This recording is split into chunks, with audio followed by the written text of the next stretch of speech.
Chapter 1. The Great Leveler. Damn mist. It gets in your eyes so you can't see no more than a few strides ahead. It gets in your ears so you can't hear nothing. And when you do, you can't tell where it's coming from. It gets up your nose so you can't smell naught but wet and damp. Damn mist. It's a curse on a scout. They'd crossed the White Flow a few days before, out of the north and into Angland, and the Dogman had been nervy all the way. Scouting out strange land in the midst of a war that weren't really their business. The lads were jumpy. Aside from 3 trees, none of 'em had ever been out of the north, except for Grim maybe. He weren't saying where he'd been.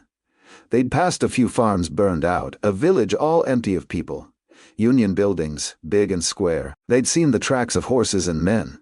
Lots of tracks, but never the men themselves. Dogman knew Bethid weren't far away, though his army spread out across the land, looking for towns to burn, food to steal, people to kill, all manner of mischief. He'd have scouts everywhere. If he caught Dogman or any of the rest, he'd be back to the mud and not quickly. Bloody cross and heads on spikes and all the rest of it. Dogman didn't wonder. If the Union caught him, they'd be dead too, most likely. It was a war after all, and folk don't think too clearly in a war. Dogman could hardly expect him to waste time telling a friendly Northman from an unfriendly one. Life was fraught with dangers, all right. It was enough to make anyone nervy, and he was a nervy sort at the best of times. So it was easy to see how the mist might have been salt in the cut, so to speak. All this creeping around in the murk had got him thirsty, so he picked his way through the greasy brush, over to where he could hear the river chattering. He knelt down at the water's edge, slimy down there with rot and dead leaves. But Dogman didn't reckon a little slime would make the difference. He was about as dirty as a man could be already. He scooped up water in his hands and drank. There was a breath of wind down there, out beyond the trees, pushing the mist in close 1 minute, dragging it out the next. That's when the Dogman saw him. He was lying on his front, legs in the river, top half up on the bank. They stared at each other a while, both fully shocked and amazed. He'd got a long stick coming out of his back, a broken spear. That's when the Dogman realized he was dead. He spat the water out and crept over, checking careful all around to make sure no one was waiting to give him a blade in the back. The corpse was a man of about 24 years. Yellow hair, brown blood on his gray lips. He got a padded jacket on, bloated up with wet, the kind a man might wear under a coat of mail. A fighting man, then. A straggler, maybe, lost his crew and been picked off. A Union man, no doubt. But he didn't look so different to Dogman or to anyone else. Now he was dead. The Great Leveler, Dogman whispered to himself, since he was in a thoughtful frame of mind. That's what the hillmen call him. Death, that is. He levels all differences. Named men and nobodies, south or north. He catches everyone in the end, and he treats each man the same. Seemed like this one had been dead no more in a couple of days. That meant whoever killed him might still be close, and that got the Dogmen worried. The mist seemed full of sounds now. Might have been 100 carles waiting just out of sight. Might have been no more than the river slapping at its banks. Dogman left the corpse lying and slunk off into the trees, ducking from one trunk to another as they loomed up out of the gray. He nearly stumbled on another body, half buried in a heap of leaves, lying on his back with his arms spread out. He passed one on his knees, a couple of arrows in his side, face in the dirt, arse in the air. There's no dignity in death, and that's a fact. The Dogman was starting to hurry along, too keen to get back to the others, tell them what he'd seen, too keen to get away from them corpses. He'd seen plenty, of course, more than his share, but he'd never quite got comfortable around them. It's an easy thing to make a man a carcass. He knew 1,000 ways to do it, but once you've done it, there's no going back. 1 minute he's a man, all full up with hopes and thoughts and dreams. A man with friends and family, and a place where he's from. Next minute he's mud. Made the Dogman think on all the scrapes he'd been in, all the battles and the fights he'd been a part of. Made him think he was lucky still to be breathing. Stupid lucky. Made him think his luck might not last. He was halfway running now, blundering about in the mist like an untried boy. Not taking his time, not sniffing the air, not listening out. A named man like him, a scout who'd been all over the north, should have known better. but you can't stay sharp all the time. He never saw it coming. Something knocked him in the side, hard, ditched him right on his face. He scrambled up, but someone kicked him down. Dogman fought, but whoever this bastard was, he was fearsome strong. Before he knew it, he was down on his back in the dirt, and had only himself to blame. Himself, and the corpses, and the mist. A hand grabbed him round his neck, started squeezing his windpipe shut. "Gorg," he croaked, fiddling at the hand, thinking his last moment was on him. Thinking all his hopes were turned to mud. The great leveler come for him at last, then the fingers stopped squeezing. "Dogman," said someone in his ear. "That you, Gurg?" The hand let go his throat and he sucked in a breath. Felt himself pulled up by his coat. "Shit on it, Dogman. I could have killed you." He knew the voice now well enough. Black Dow, the bastard. Dogman was half annoyed at being throttled near to dying, half stupid happy at still being alive. He could hear Dow laughing at him. Hard laughter like a crow calling. "You all right?" "I'd have had warmer greetings," croaked Dogman, still doing his best to get the air in. "Count yourself lucky. I could have given you a colder one. Much colder. I took you for one of Bethed's scouts. Thought you was out over yonder, up the valley. Up the valley, as you can see," he whispered. "No. Where's the others at? Up on a hill, above this fucking mist." Taking a look around, Dogman nodded back the way he'd come. "There's corpses over there." Loads of 'em, is it?" asked Dow, as though he didn't think Dogman knew what a load of corpses looked like. "Ha! A good few anyway." "Union dead, I reckon. Looks like there was a fight here." Black Dow laughed again. "A fight? You reckon?" Dogman wasn't sure what he meant by that. "Shit," he said. They were standing up on the hill, the 5 of them. The mist had cleared up, but the Dogman almost wished it hadn't. He saw what Dow had been saying now, well enough. The whole valley was full of dead.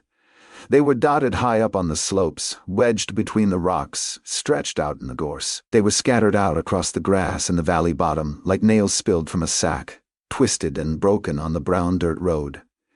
They were heaped up beside the river, heaped on the banks, in a pile, arms and legs and broken gear sticking up from the last shreds of mist. They were everywhere, stuck with arrows, stabbed with swords, hacked with axes. Crows called as they hopped from one meal to the next. It was a good day for the crows. It had been a while since Dogman saw a proper battlefield, and it brought back some sour memories. Horrible sour. "Shit," he said again. Couldn't think of aught else to say. Reckon the Union were marching up this road. Three Trees was frowning hard. Reckon they were hurrying. Trying to catch Bethed unawares. "Seems they weren't scouting too careful," rumbled Tulduru. "Seems like it was Bethed caught them out. Maybe it was misty," said Dogman. "Like today." 3 Trees shrugged. "Maybe. It's the time of year for it." Either way, they were on the road, in column, tired from a long day's tramp. Bethed came on in from here, and from up there, on the ridge. Arrows first to break 'em up, then the Carls coming down from the tall ground, screaming and ready to go. "The Union broke quick, I reckon." "Real quick," said Dow. "And then it was a slaughter, spread out on the road, trapped against the water. Nowhere much to run to. Men trying to pull their armor off, men trying to swim the river with their armor on, packing in and climbing one on top of the other, with arrows falling down all round. Some of 'em might have got as far as those woods down there, but knowing Bethed, he'd have had a few horsemen tucked away, ready to lick the plate." "Shit," said Dogman, feeling more than a bit sick. He'd been on the wrong end of a route himself, and the memory weren't at all a happy one. "Neat as good stitching," said 3 Trees. "You got to give Bethed his due, the bastard. He knows his work, none better." "This the end of it then, Chief?" asked Dogman. "Bethed won already?" 3 Trees shook his head, nice and slow. "There's a lot of Southerners out there, an awful lot. Most of 'em live across the sea. They say there's more of 'em down there than you can count. More men than there are trees in the north. Might take 'em a while to get here, but they'll be coming. This is just the beginning." The Dogmen looked out at the wet valley, at all them dead men, huddled and sprawled and twisted across the ground. No more'n food for crows. Not much of a beginning for them. Dow curled his tongue and spat, as noisy as he could. "Penned up and slaughtered like a bunch o' sheep. You want to die like that, 3 Trees, eh? You want to side with the likes of these fucking Union? They don't know anything about war. Three Trees nodded. Then I reckon we'll have to teach 'em. There was a great press round the gate. There were women, gaunt and hungry-looking. There were children, ragged and dirty. There were men, old and young, stooped under heavy packs or clutching gear. Some had mules, or carts they were pushing, loaded up with all kinds of useless-looking stuff. Wooden chairs, tin pots, tools for farming. A lot had nothing at all, besides misery. The Dogman reckoned there was plenty of that to go round. They were choking up the road with their bodies and their rubbish. They were choking up the air with their pleading and their threatening. Dogman could smell the fear, thick as soup in his nose, all running from Beatha. They were shouldering each other pretty good, some pushing in, some pushed out, here and there one falling in the mud, all desperate for that gate like it was their mother's tit. But as a crowd, they were going nowhere. Dogmen could see spear tips glinting over the heads of the press, could hear hard voices shouting. There were soldiers up ahead, keeping everyone out of the city. Dogman leaned over to Three Trees. "Looks like they don't want their own kind," he whispered. "You reckon they'll want us, Chief? They need us, and that's a fact. We'll talk to 'em, and then we'll see. Or you got some better notion?" "Going home and staying out of it," muttered Dogman under his breath, but he followed Three Trees into the crowd anyway. The Southerners all gawped as they stepped on through. There was a little girl among them, looked at Dogman as he passed with great staring eyes, clutching some old rag to her. Dogman tried a smile, but it had been a long time since he dealt with aught but hard men and hard nettle. And it can't have come out too pleasing. The girl screamed and ran off, and she wasn't the only one scared. The crowd split open, wary and silent when they saw Dogman and Three Trees coming. Even though they'd left their weapons back with the others, they made it through to the gate all right, only having to give the odd shove to one man or another, just to start him moving. Dogman saw the soldiers now. A dozen of them stood in a line across the gate, each one just the same as the one next door. He'd rarely seen such heavy armor as they had on, great plates from head to toe, polished to a blinding shine, helmets over their faces, stock still like metal pillars. He wondered how you'd fight one if you had to. He couldn't imagine an arrow doing much, or a sword even, less it got lucky and found a joint. You'd need a pickaxe for that or something. "What?" hissed Three Trees. "Nothing." It was plain they had some strange ideas about fighting down in the Union. If wars were won by the shinier side, they'd have had beef thawed well licked, the Dogman reckoned. Shame they weren't. Their chief was sat in the midst of them, behind a little table with some scraps of paper on it, and he was the strangest of the lot. He'd got some jacket on, bright red, an odd sort of cloth for a leader to wear, Dogman thought. You'd have picked him out with an arrow easy enough. He was mighty young for the job and all. Scarcely had a beard on him yet, though he looked proud enough of himself all the same. There was a big man in a dirty coat arguing with him. Dogman strained to listen, trying to make sense of their Union words. "I 5 children out here," the farmer was saying, "and nothing to feed them with. What do you suggest I do?" An old man got in first. "I'm a personal friend of the Lord Governor. I demand you admit me to the bay." The lad didn't let either one finish. "Lord Marshal Burr has decreed that only 200 refugees be admitted each day, and we have already reached our limit for this morning. I suggest you come back tomorrow, early." The two men stood there staring. "Your limit," growled the farmer. "But the Lord Governor, damn you," screamed the lad, thumping at the table in a fit. "Only push me further. I'll let you in all right. I'll have you dragged in and hung as traitors." That was enough for those two. They backed off quick. Dogman was starting to think he should do the same, but Three Trees was already making for the table. The boys scowled up at him as though they stank worse than a pair of fresh turds. Dogman wouldn't have been so bothered, except he'd washed specially for the occasion. Hadn't been this clean in months. "What the hell do you want? We've no need of spies or beggars." "Good," said Three Trees, clear and patient. "We're neither. My name is Rudd Three Trees. This here is the Dogman. We're come to speak to whoever's in charge. We're come to offer our services to your king." "Offer your services?" The lad started to smile. "Not a friendly smile at all. Dogman, you say? What an interesting name." I can't imagine how he came by it. He had himself a little snigger at that piece of cleverness, and Dogman could hear chuckles from the others. A right set of arseholes, he reckoned. stitched up tight in their fancy clothes and their shiny armor. A right set of arseholes, but there was nothing to be gained by telling them so. It was a good thing they'd left Dow behind. He'd most likely have gutted this fool already, and got them all killed. The lad leaned forward and spoke real slow, as if to children. No Northmen are allowed within the city, not without special permission. Seemed that Bethud crossing their borders, slaughtering their armies, making war across their lands weren't special enough. 3 trees plowed on, but the Dogman reckoned he was plowing in stony ground, all right. We're not asking much, only food and a place to sleep. There's 5 of us, each one a named man, veterans all. His Majesty is more than well supplied with soldiers. We are a little short of mules, however. Perhaps you'd care to carry some supplies for us. 3 Trees was known for his patience, but there was a limit to it, and Dogman reckoned they were awful close.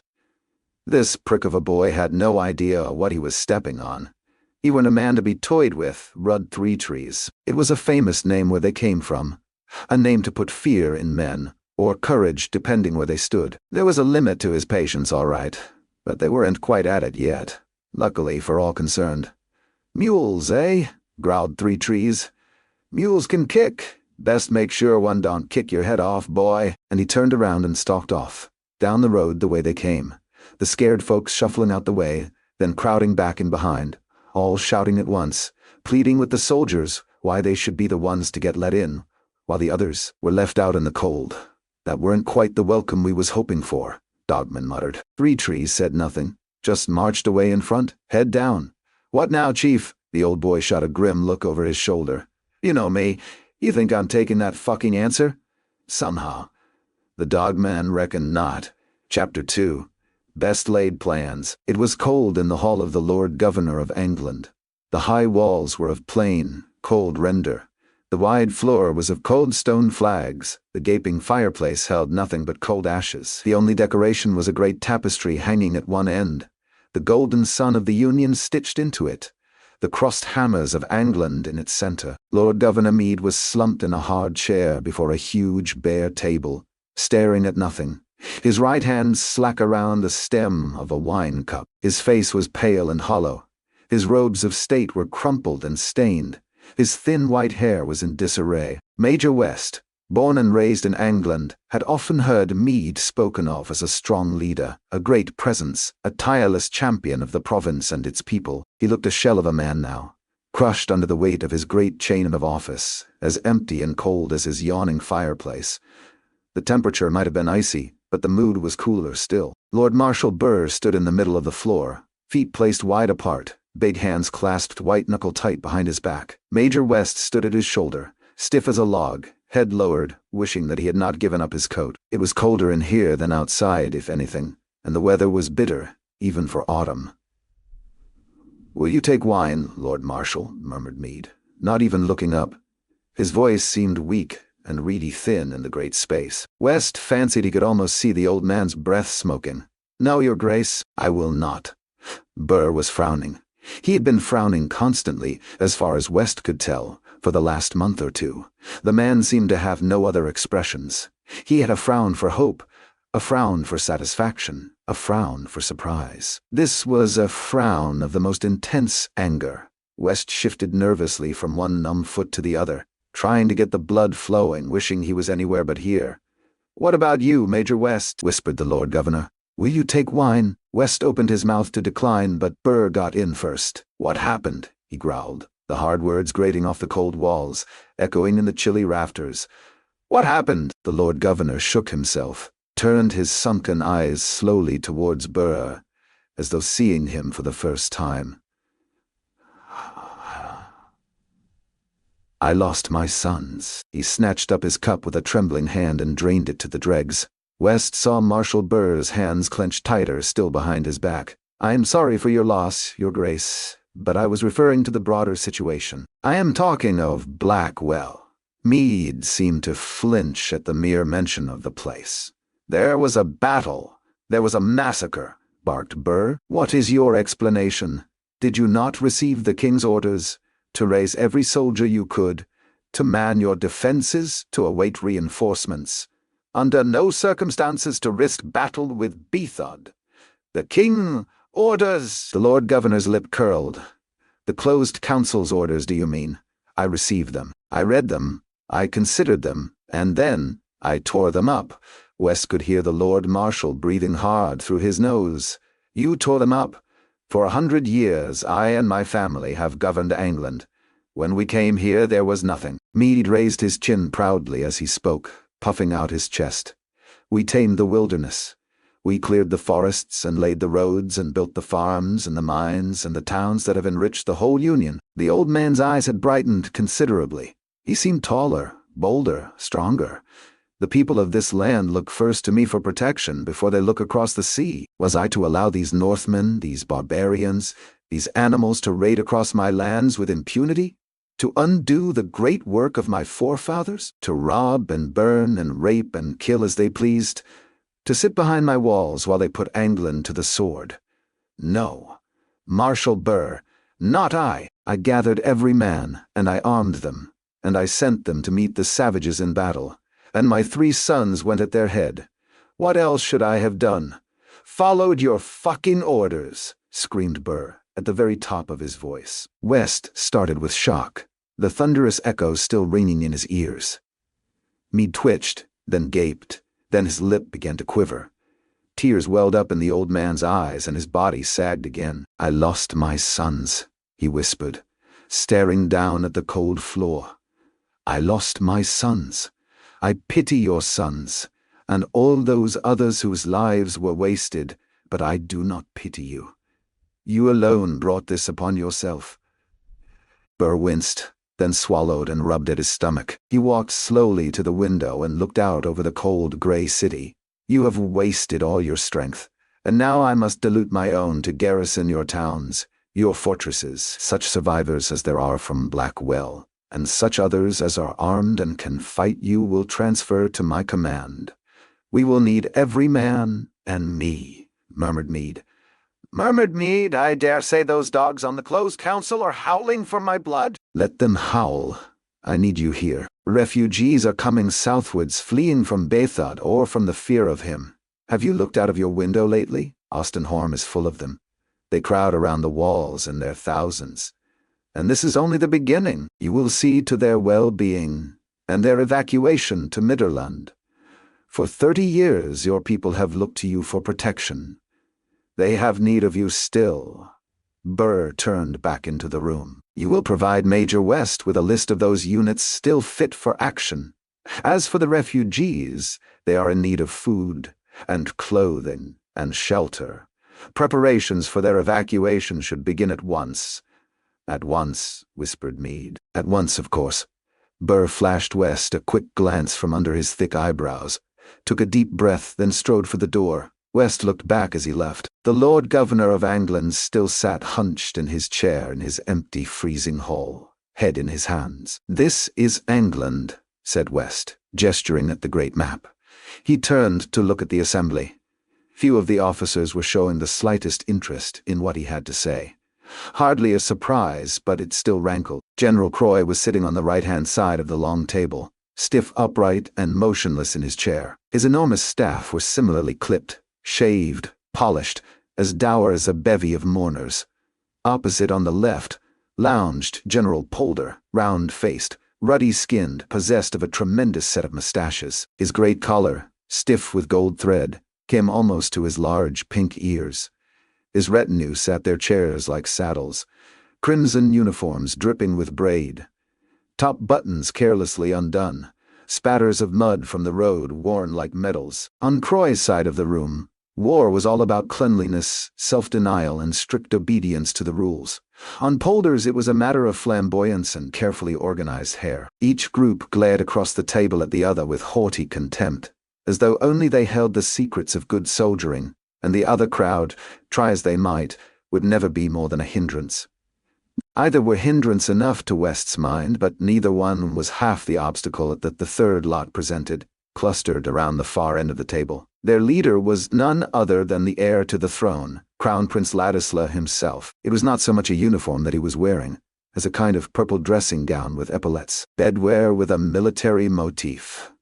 The lace on his cuffs alone could have made a good-sized tablecloth. and his staff were little less remarkable in their finery. Some of the richest, most handsome, most elegant, most useless young men in the whole Union were sprawled in their chairs around the prince. If the measure of a man was the size of his hat, these were great men indeed. West turned back to the map, his throat uncomfortably dry. He knew what he had to say. He needed only to say it, as clearly as possible, and sit down. Never mind that some of the most senior men in the army were behind him, not to mention the heir to the throne. Men who West knew despised him, hated him for his high position and his low birth, for the fact that he had earned his place. "This is Angland," said West again, in what he hoped was a voice of calm authority. The river Cumnor, and the end of his stick traced the twisting blue line of the river, splits the province into two parts. The southern part is much the smaller, but contains the great majority of the population and almost all the significant towns, including the capital, Ostenholm. The roads here are reasonably good, the country relatively open. As far as we know, the Northmen have yet to set foot across the river. West heard a loud yawning behind him, clearly audible even from the far end of the table. He felt a sudden pang of fury and spun round.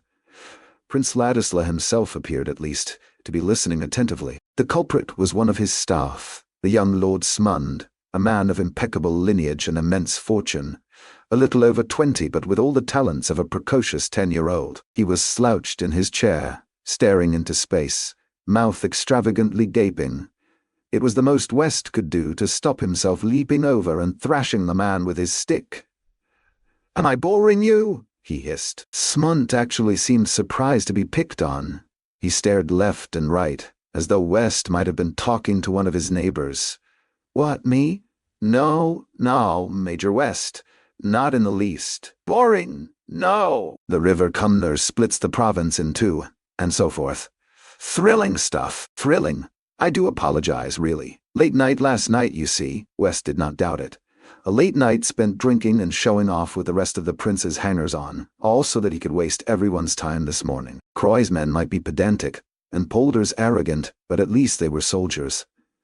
The prince's staff had no skills whatever, as far as West could see, beyond annoying him, of course. At that, they were all expert. He was almost grinding his teeth with frustration as he turned back to the map. "The northern part of the province is a different matter," he growled. "An unwelcoming expanse of dense forests, trackless bogs, and broken hills, sparsely populated. There are mines, logging camps, villages, as well as several penal colonies operated by the Inquisition, but they are widely scattered. There are only 2 roads even faintly suitable for large bodies of men or supplies, especially given that winter will soon be upon us." His stick traced the 2 dotted lines, running north to south through the woods. The western road goes close to the mountains, linking the mining communities. The eastern one follows the coast, more or less. They meet at the fortress of Dunbrek on the Whiteflow, the northern border of Angland. That fortress, as we all know, is already in the hands of the enemy. West turned away from the map and sat down, trying to breathe slow and steady, squash down his anger and see off the headache which was already starting to pulse behind his eyes. "Thank you, Major West," said Burr as he got to his feet to address the assembly. The room rustled and stirred, only now coming awake. The Lord Marshal strode up and down before the map for a moment, collecting his thoughts. Then he tapped at it with his own stick, a spot well to the north of the Cumnor, the village of Blackwell, an unremarkable settlement, 10 miles or so from the coast road. Little more than a huddle of houses, now entirely deserted. It isn't even marked on the map, a place unworthy of anyone's attention, except, of course, that it is the site of a recent massacre of our troops by the Northmen. "Damn fool Anglanders," someone muttered. "They should have waited for us," said Polder, with a self-satisfied smirk. "Indeed they should have," snapped Burr. "But they were confident, and why not? Several thousand men, well equipped with cavalry. Many of them were professional soldiers, not in the same class as the king's own perhaps, but trained and determined nonetheless. More than a match for these savages, one would have thought. They put up a good fight, though," interrupted Prince Ladisla. "Hey, Marshal Burr." Burr glared down the table. "A good fight is one you win, Your Highness. They were slaughtered. Only those with good horses and very good luck escaped. In addition to the regrettable waste of manpower, there is the loss of equipment and supplies, considerable quantities of each with which our enemy is now enriched. Most seriously, perhaps, the defeat has caused panic among the population. The roads our army will depend on are clogged with refugees, convinced that Bethod will come upon their farms, their villages, their homes at any moment. An utter disaster, of course. Perhaps the worst suffered by the Union in recent memory, but disasters are not without their lessons. The Lord Marshal planted his big hands firmly on the table and leaned forwards. This Bethod is careful, clever, and ruthless. He is well supplied with horse, foot, and archers, and has sufficient organization to use them together. He has excellent scouts and his forces are highly mobile, probably more so than ours, especially in difficult country, such as that we will face in the northern part of the province. He set a trap for the Anglanders and they fell into it. We must not do the same. General Croy gave a snort of joyless laughter. So we should fear these barbarians, Lord Marshal. Would that be your advice? What was it that Stolicus wrote, General Croy? Never fear your enemy, but always respect him. I suppose that would be my advice, if I gave any. Burr frowned across the table. But I don't give advice. I give orders. Croy twitched with displeasure at the reprimand, but at least he shut up, for the time being. West knew that he wouldn't stay quiet for long. He never did. We must be cautious, continued Burr, now addressing the room at large, but we still have the advantage. We have 12 regiments of the King's Own, at least as many men in levies from the noblemen, and a few Anglanders who avoided the carnage at Blackwell. Judging from such reports as we have, we outnumber our enemy by 5 to 1 or more. We have the advantage in equipment, in tactics, in organization. The Northmen, it seems, are not ignorant of this. Despite their successes, they are remaining north of the Cumnor, content to forage and mount the odd raid. They do not seem keen to come across the river and risk an open battle with us. One can hardly blame 'em, the dirty cowards, chuckled Polder, to mutterings of agreement from his own staff. Probably regretting they ever crossed the border now? Perhaps, murmured Burr. Perhaps, murmured Burr. In any case, they are not coming to us, so we must cross the river and hunt them down. The main body of our army will therefore be split into 2 parts, the left wing under General Croy, the right under General Polder. The 2 men eyed each other across the table with the deepest hostility. We will push up the eastern road from our camps here at Austenholm, spread out beyond the river Cumnor, hoping to locate Bethod's army and bring him to a decisive battle. With the greatest respect, interrupted General Croy, in a tone that implied he had none, would it not be better to send 1/2 of the army up the western road? The west has little to offer aside from iron, the one thing with which the Northmen are already well supplied. The coast road offers richer pickings, and is closer to their own lines of supply and retreat. Besides, I do not wish our forces to be too thinly spread. We are still guessing at Bethod's strength. If we can bring him to battle, I want to be able to concentrate our forces quickly and overwhelm him. But Lord Marshal, Croy had the air of a man addressing a senile parent who still, alas, retains the management of their own affairs. Surely the western road should not be left unguarded. I was coming to that, growled Burr, turning back to the map. A 3rd detachment, under the command of Crown Prince Ladisla, will dig in behind the Cumnor and stand guard on the western road. It will be their job to make sure the Northmen do not slip around us and gain our rear. They will hold there, south of the river, while our main body splits in 2 and flushes out the enemy. Of course, my Lord Marshal. Croy sat back in his chair with a thunderous sigh, as though he had expected no better but had to try anyway, for everyone's sake, while the officers of his staff tutted and clucked their disapproval for the scheme. Well, I find it an excellent plan, announced Polder warmly. He smirked across the table at Croy. I'm entirely in favor, Lord Marshal. I am at your disposal in any way you should think fit. I shall have my men ready to march within 10 days. His staff nodded and hummed their assent. 5 would be better, said Burr. Polder's plump face twitched his annoyance, but he quickly mastered himself. 5 it is, Lord Marshal. But now it was Croy's turn to look smug. Crown Prince Ladisla, meanwhile, was squinting at the map, an expression of puzzlement slowly forming on his well-powdered face. Lord Marshal Burr, He began slowly. My detachment is to proceed down the western road to the river, correct? Indeed, Your Highness. But we are not to pass beyond the river. Indeed not, Your Highness. Our role is to be, then. And he squinted up at Burr with a hurt expression, a purely defensive one. Indeed, purely defensive. Ladisla frowned.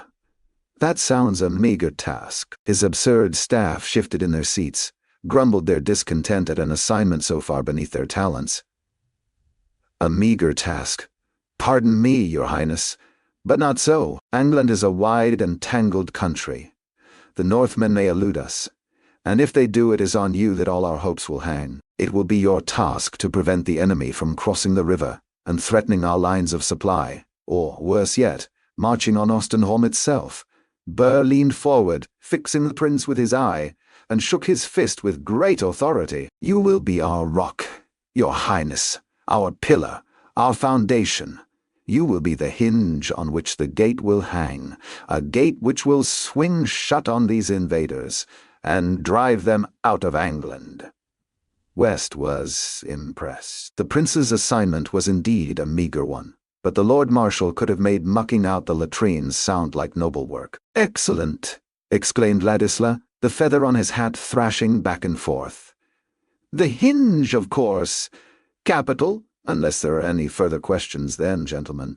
We have a great deal of work to do. Burr looked round the half-circle of sulky faces. No one spoke. Dismissed. Croy's staff and Polders exchanged frosty glances as they hurried to be first out of the room. The two great generals themselves jostled each other in the doorway, which was more than wide enough for both of them, neither wanting to turn his back on the other or to follow behind him. They turned, bristling, once they had pushed their way out into the corridor. Then they stalked off in opposite directions. As the last of Prince Ladislaw's staff ambled out, holding forth to each other noisily about who had the most expensive armor, West got up to leave himself. He had 100 tasks to be getting on with, and there was nothing to be gained by waiting. Before he got to the door, though, Lord Marshal Burr began to speak. So there's our army. West, I swear I sometimes feel like a father with a set of squabbling sons and no wife to help me. Polder, Croy, and Ladisla. He shook his head. My 3 commanders. Every man of them seems to think the purpose of this whole business is his personal aggrandizement. There aren't 3 bigger heads in the whole Union. It's a wonder we can fit them all in one room. He gave a sudden burp. Damn this indigestion. West racked his brains for something positive. General Polder seems obedient, at least, sir. Burr snorted. Seems, yes, but I trust him even less than Croy, if that's possible. Croy, at least, is predictable. He can be depended on to frustrate and oppose me at every turn. Polder can't be depended on at all. He'll smirk and flatter and obey to the tiniest detail until he sees some advantage to himself, and then he'll turn on me with double the ferocity, you'll see. To keep 'em both happy is impossible. He squinted and swallowed, rubbing at his gut. But as long as we can keep them equally unhappy, we've a chance. The one thing to be thankful for is that they hate each other even more than they do me. Burr's frown grew deeper. They were both ahead of me in the queue for my job. General Polder is an old friend of the Archlector, you know. Croy is Chief Justice Moravia's cousin. When the post of Lord Marshal became available, the closed council couldn't decide between them. In the end, they fixed on me as an unhappy compromise. An OF from the provinces, eh, West? That's what I am to them. An effective oaf, to be sure, but an OF still. I dare say that if Polder or Croy died tomorrow, I'd be replaced the next day by the other. It's hard to imagine a more ludicrous situation for a Lord Marshal, until you add in the Crown Prince, that is. West almost winced. How to turn that nightmare into an advantage? Prince Ladisla is enthusiastic, he ventured. Where would I be without your optimism? Burr gave a mirthless chuckle. Enthusiastic. He's living in a dream. Pandered to and coddled and utterly spoiled his whole life. That boy and the real world are entire strangers to one another.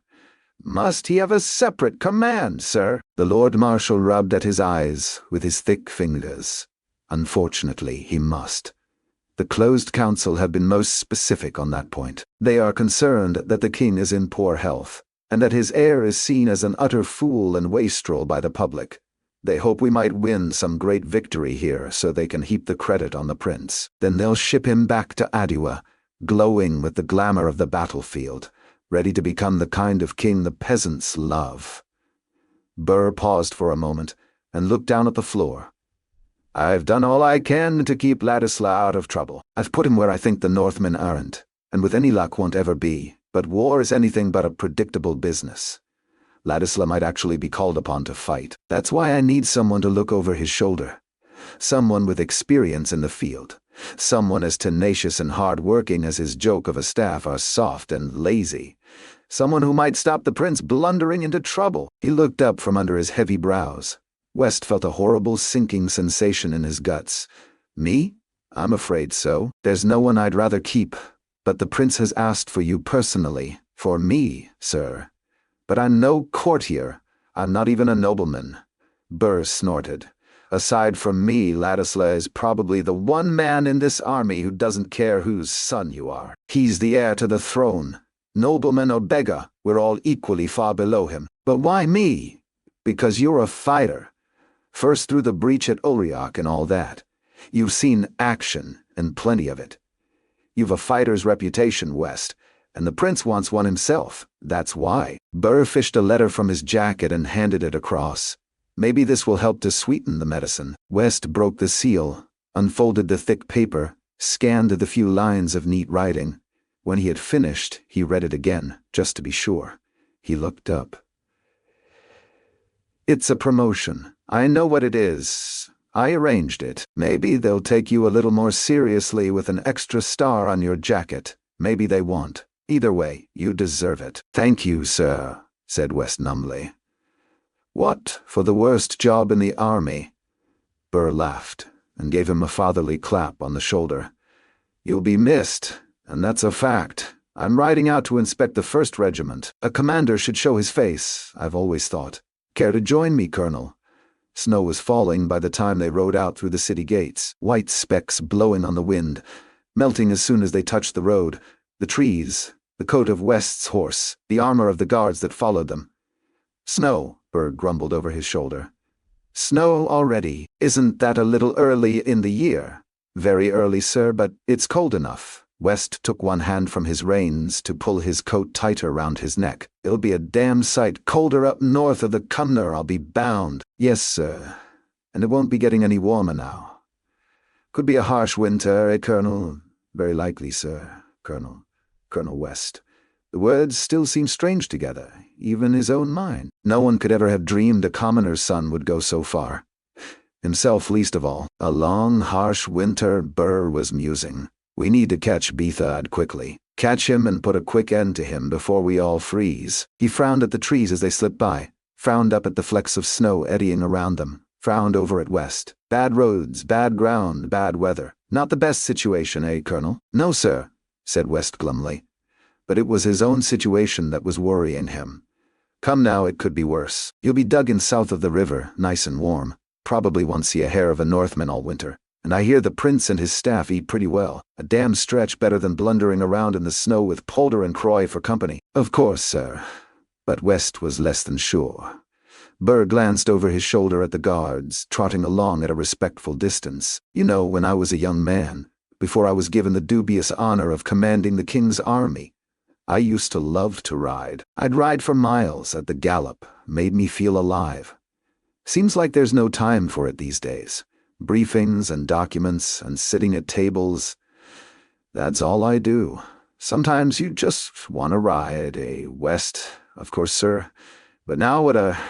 West. The Lord Marshal dug his spurs in with a will and his horse bolted down the track, mud flicking up from its hooves. West gaped after him for a moment. Damn it, he whispered. The stubborn old fool would most likely get thrown and break his thick neck. Then where would they be? Prince Ladislas would have to take command. West shivered at the prospect, and kicked his own horse into a gallop. What choice did he have? The trees flashed past on either side. The road flowed by underneath him, his ears filled with the clattering of hooves, the rattling of harness. The wind rushed in his mouth, stung his eyes. The snowflakes came at him, straight on. West snatched a look over his shoulder. The guards were tangled up with each other, horses jostling, lagging far back down the road. It was the best he could do to keep up and stay in his saddle at the same time. The last time he'd ridden so hard had been years ago, pounding across a dry plain with a wedge of Gurkish cavalry just behind him. He'd hardly been any more scared then. His hands were gripping the reins painfully tight. His heart was hammering with fear and excitement. He realized that he was smiling. Burr had been right. It did make him feel alive.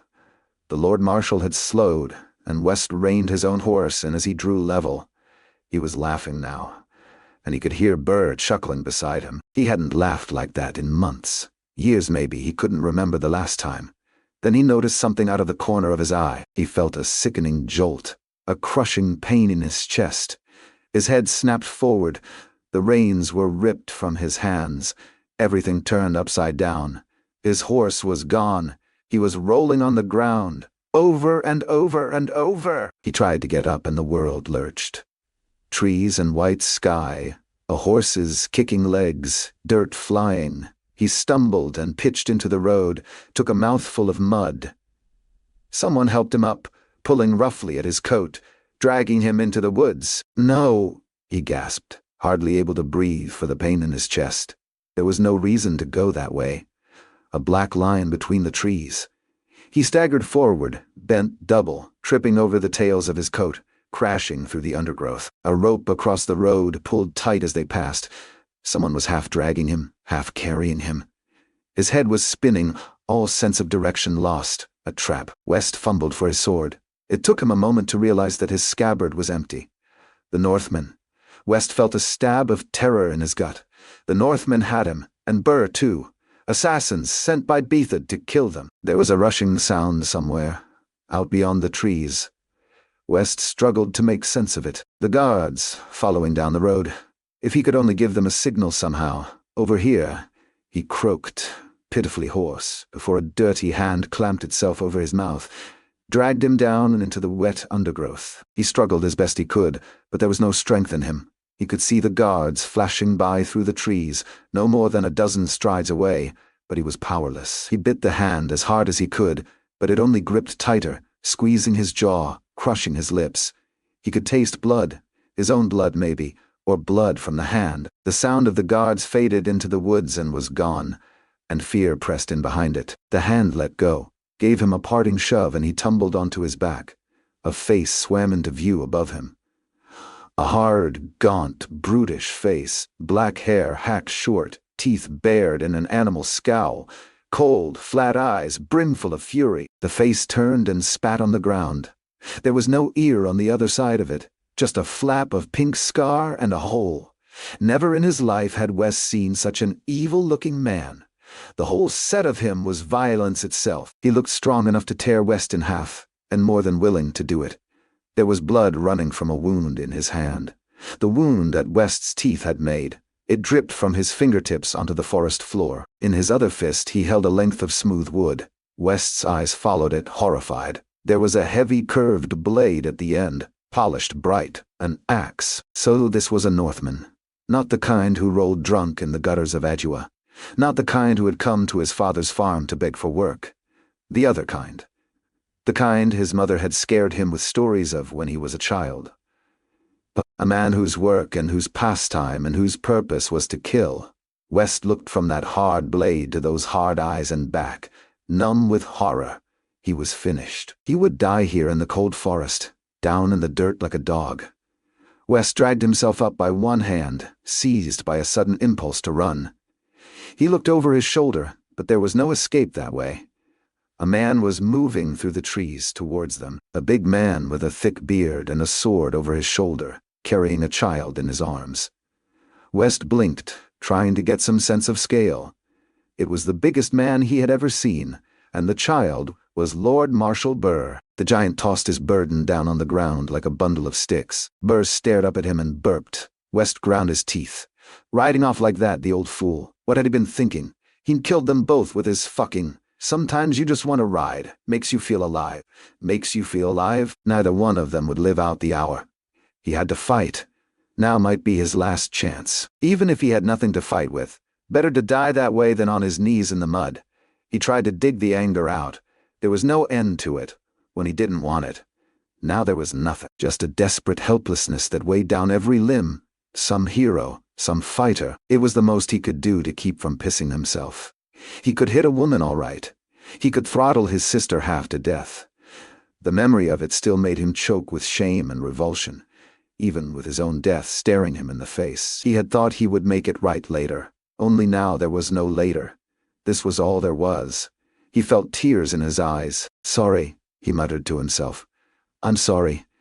He closed his eyes and waited for the end. "No need for sorry, friend. I reckon he's been bitten harder." Another Northman had melted out of the woods, crouching down beside West on his haunches. Lank, matted brown hair hung around his lean face. Quick dark eyes, clever eyes. He cracked a wicked grin. Anything but reassuring. 2 rows of hard, yellow, pointed teeth. "Sit," he said, accent so thick that West could scarcely understand him. Sit and be still is best. A 4th man was standing over him and Burr, a great, broad-chested man, his wrists as thick as West's ankles. There were gray hairs in his beard and his tangled hair. The leader, it seemed, from the way the others made room for him. He looked down at West, slow and thoughtful, as a man might look at an ant, deciding whether or not to squash it under his boot. "Which of 'em's Burr, do you think?" he rumbled in Northern. "I'm Burr," said West. "Had to protect the Lord Marshal." Had to. He clambered up without thinking, but he was still dizzy from the fall, and he had to grab hold of a branch to stop himself falling. "I'm Burr." The old warrior looked him up and down, slow and steady. "You." He burst into a peal of laughter, deep and menacing as a storm in the distance. "I like that. That's nice." He turned to the evil-looking one. "See, I thought you said they got no guts, these Southerners." "It was brains I said they was short on." The one-eared man glowered down at West, the way a hungry cat looks at a bird. "And I've yet to see otherwise. I think it's this one." The leader was looking down at Burr. "You Burr?" he asked in the common tongue. The Lord Marshal looked at West, then up at the towering Northman. Then he got slowly to his feet. He straightened and brushed down his uniform, like a man preparing to die with dignity. "I'm Burr, and I'll not entertain you. If you mean to kill us, you should do it now." West stayed where he was. Dignity hardly seemed worth the effort now. He could almost feel the axe biting into his head already. But the Northman with the gray in his beard only smiled. "I can see how you'd make that mistake. And we're sorry if we frayed your nerves at all, but we're not here to kill you. We're here to help you." West struggled to make sense of what he was hearing. Burr was doing the same. "To help us? There's plenty in the north who hate Bethad. There's plenty who don't kneel willing, and some who don't kneel at all. That's us. We've a feud with that bastard has been a long time brewing, and we mean to settle it, or die in the trying. We can't fight him alone, but we hear you're fighting him, so we reckon we'd join you. Join us? We came a long way to do it, and from what we seen on the way, you could use the help. But when we got here, your people weren't keen to take us. They was somewhat rude," said the lean one, squatting next to West. "They was indeed, Dogman, they was indeed. But we ain't men to back off at a little rudeness. That's when I hit on the notion of talking to you, chief to chief, you might say." Burr stared over at West. "They want to fight with us," he said. West blinked back, still trying to come to terms with the notion that he might live out the day. The one called Dogman was holding out a sword towards him, hilt first, and grinning. It took West a moment to realize it was his own. "Thanks," muttered West as he fumbled with the grip. "No bother, there's 5 of us," the leader was saying. "All named men and veterans. We fought against Bethad, and we fought with him, all across the north. We know his style, few better. We can scout, we can fight, we can lay surprises, as you see. We'll not shirk any task worth the doing, and any task that hurts Bethad is worth it to us. What do you say?" "Waller," murmured Burr, rubbing his chin with his thumb, "you plainly are a most." And he looked from one hard, dirty, scarred face to the next. "Useful set of men. How could I resist an offer so graciously made? Then I better make the introductions. This here is the Dogman. That's me, growled the lean one with the pointy teeth, flashing his worrying grin again. "Good to meet." He grabbed hold of West's hand and squeezed it until his knuckles clicked. Three Trees jerked his thumb sideways at the evil one with the axe and the missing ear. "This friendly fellow's Black Dow. I'd say he gets better with time, but he don't." Dow turned and spat on the ground again. "The big lad is Tulduru. They call him the Thunderhead.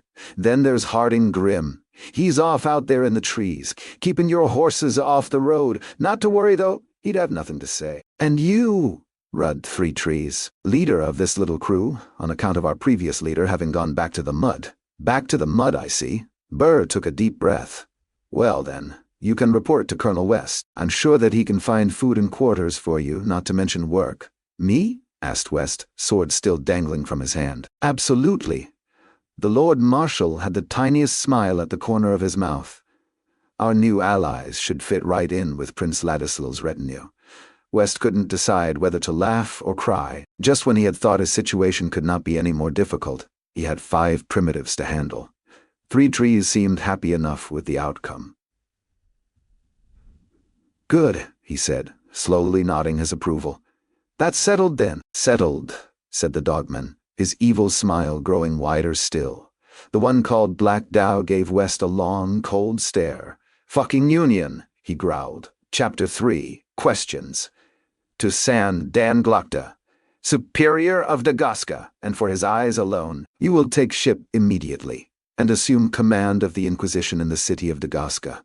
You will establish what became of your predecessor, Superior Devost. You will investigate his suspicion that a conspiracy is afoot, perhaps in the city's ruling council itself. You will examine the members of that council and uproot any and all disloyalty, punish treason with scant mercy, but ensure that your evidence is sound. We can afford no further blunders. Gurkish soldiers already crowd to the peninsula, ready to exploit any weakness. The king's regiments are fully committed in Angland, so you can expect little help should the Gurkish attack. You will therefore ensure that the defenses of the city are strong, and that provisions are sufficient to withstand any siege. You will keep me informed of your progress in regular letters. Above all, you will ensure that Dagaska does not, under any circumstances, fall into the hands of the Gurkish. Do not fail me.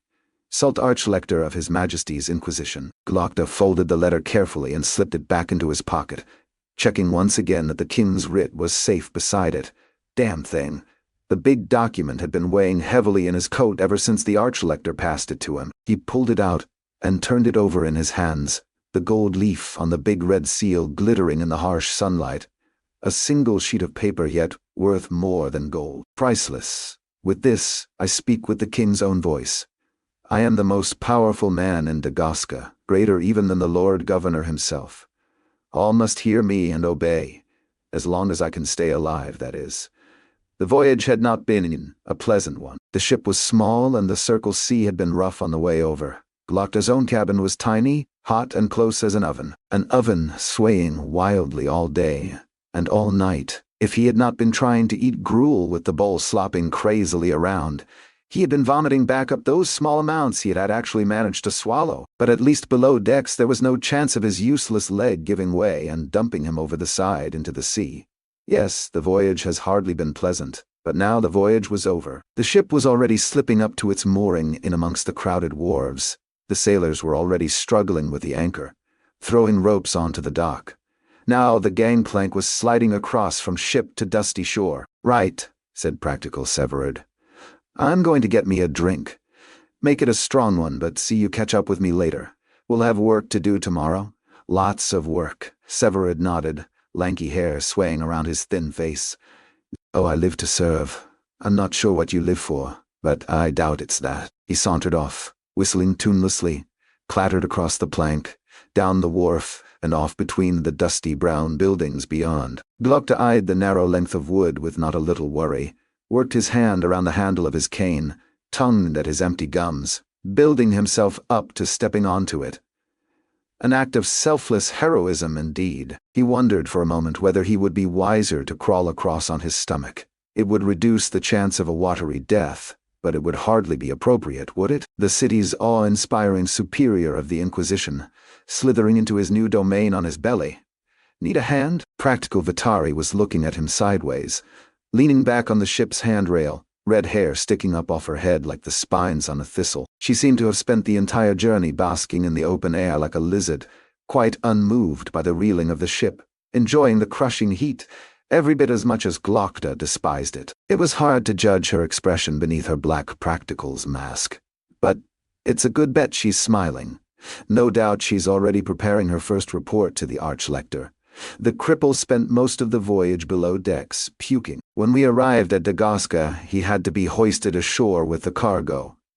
Already he has become a laughing stock. Of course not, snapped Glokta, hobbling up onto the plank as though he took his life in his hands every morning. It wobbled alarmingly as he planted his right foot on it, and he became painfully aware of the gray-green water slapping at the slimy stones of the quay a long drop below him. Body found floating by the docks, but in the end he was able to shuffle across without incident, dragging his withered leg behind him.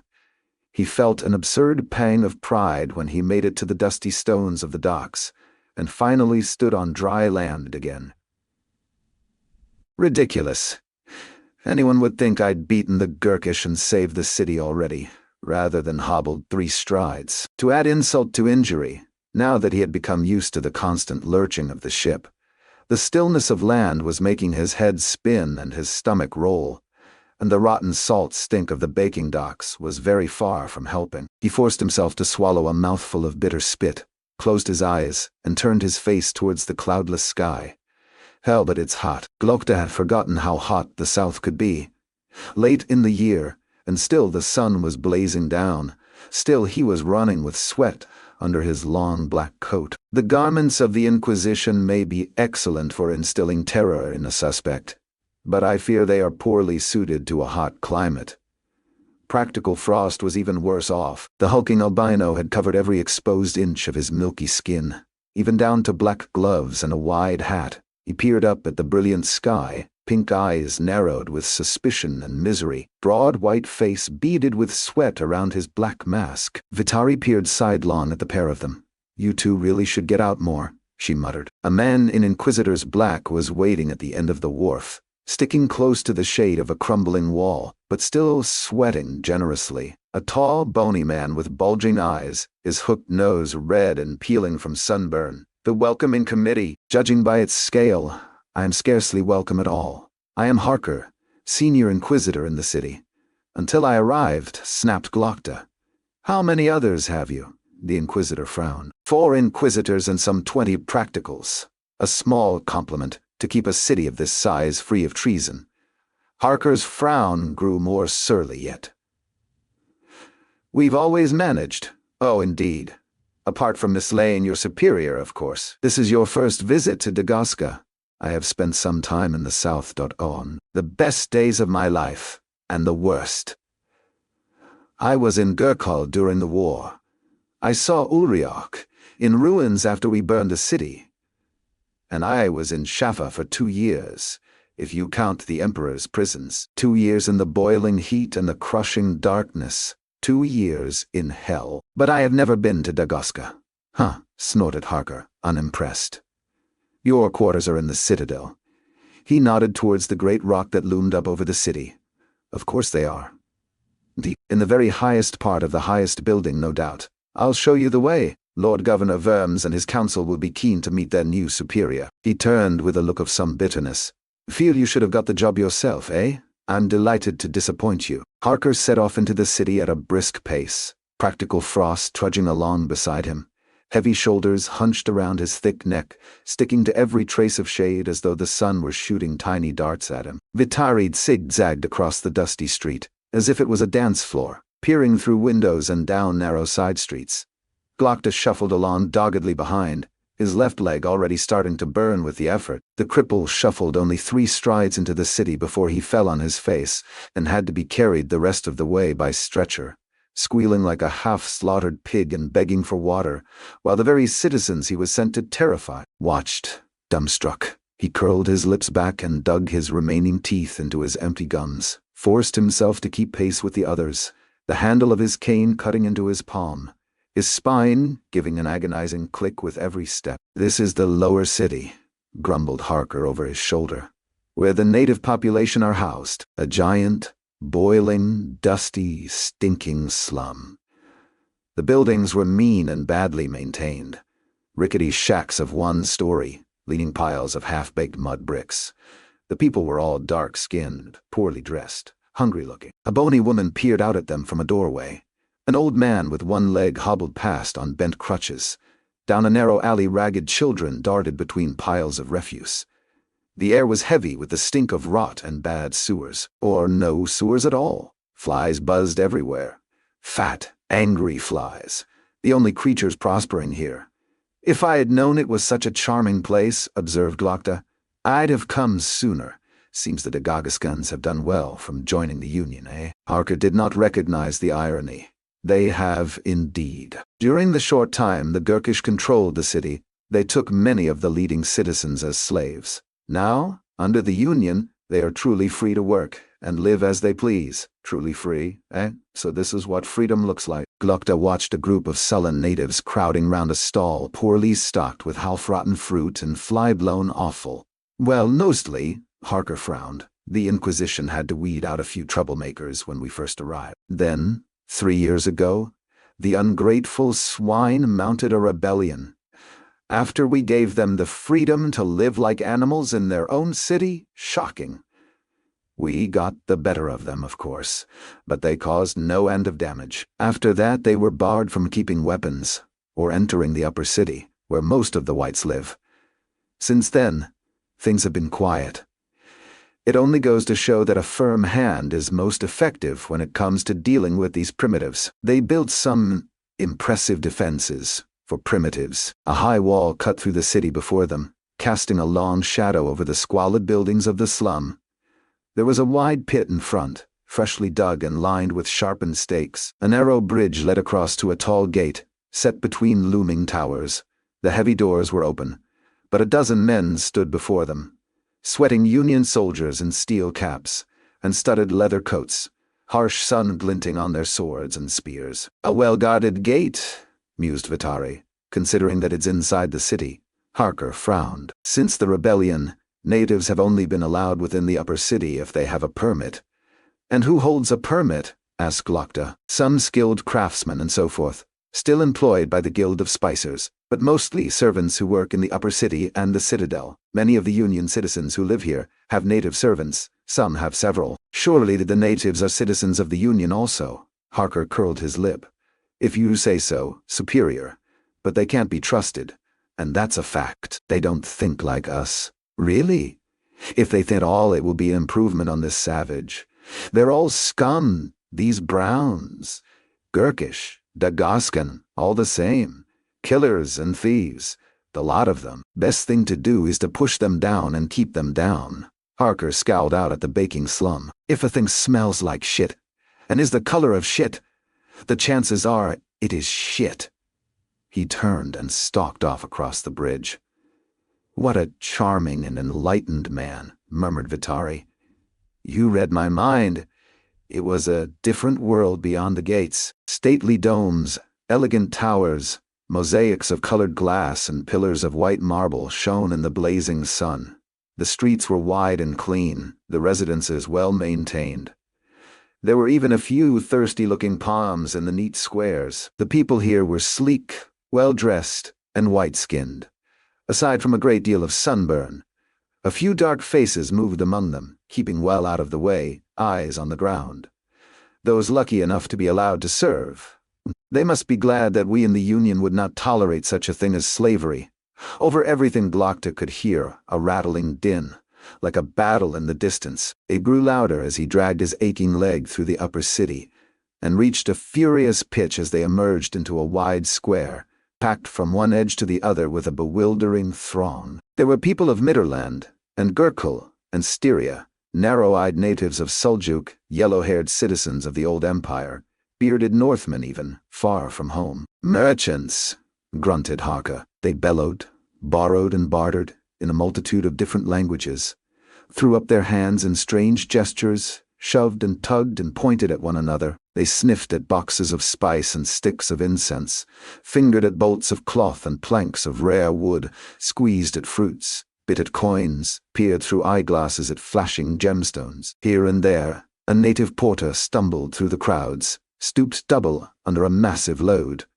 "The spicers take a cut of everything," muttered Harker, shoving impatiently through the chattering press. "That must be a great deal," said Vitari under her breath. "A very great deal, I should imagine.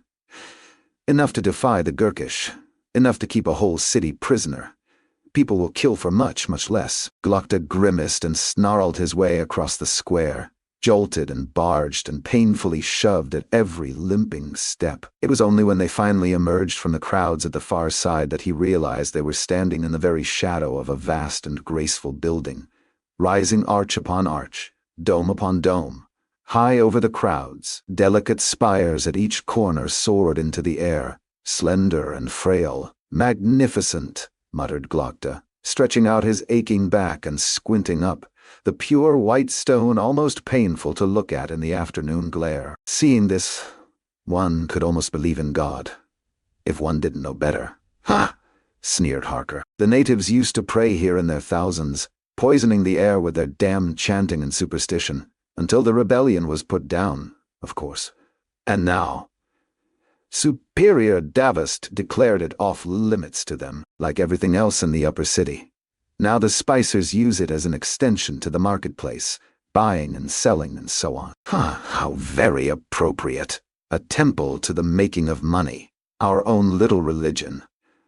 I believe some bank uses part of it for their offices as well." "A bank? Which one?"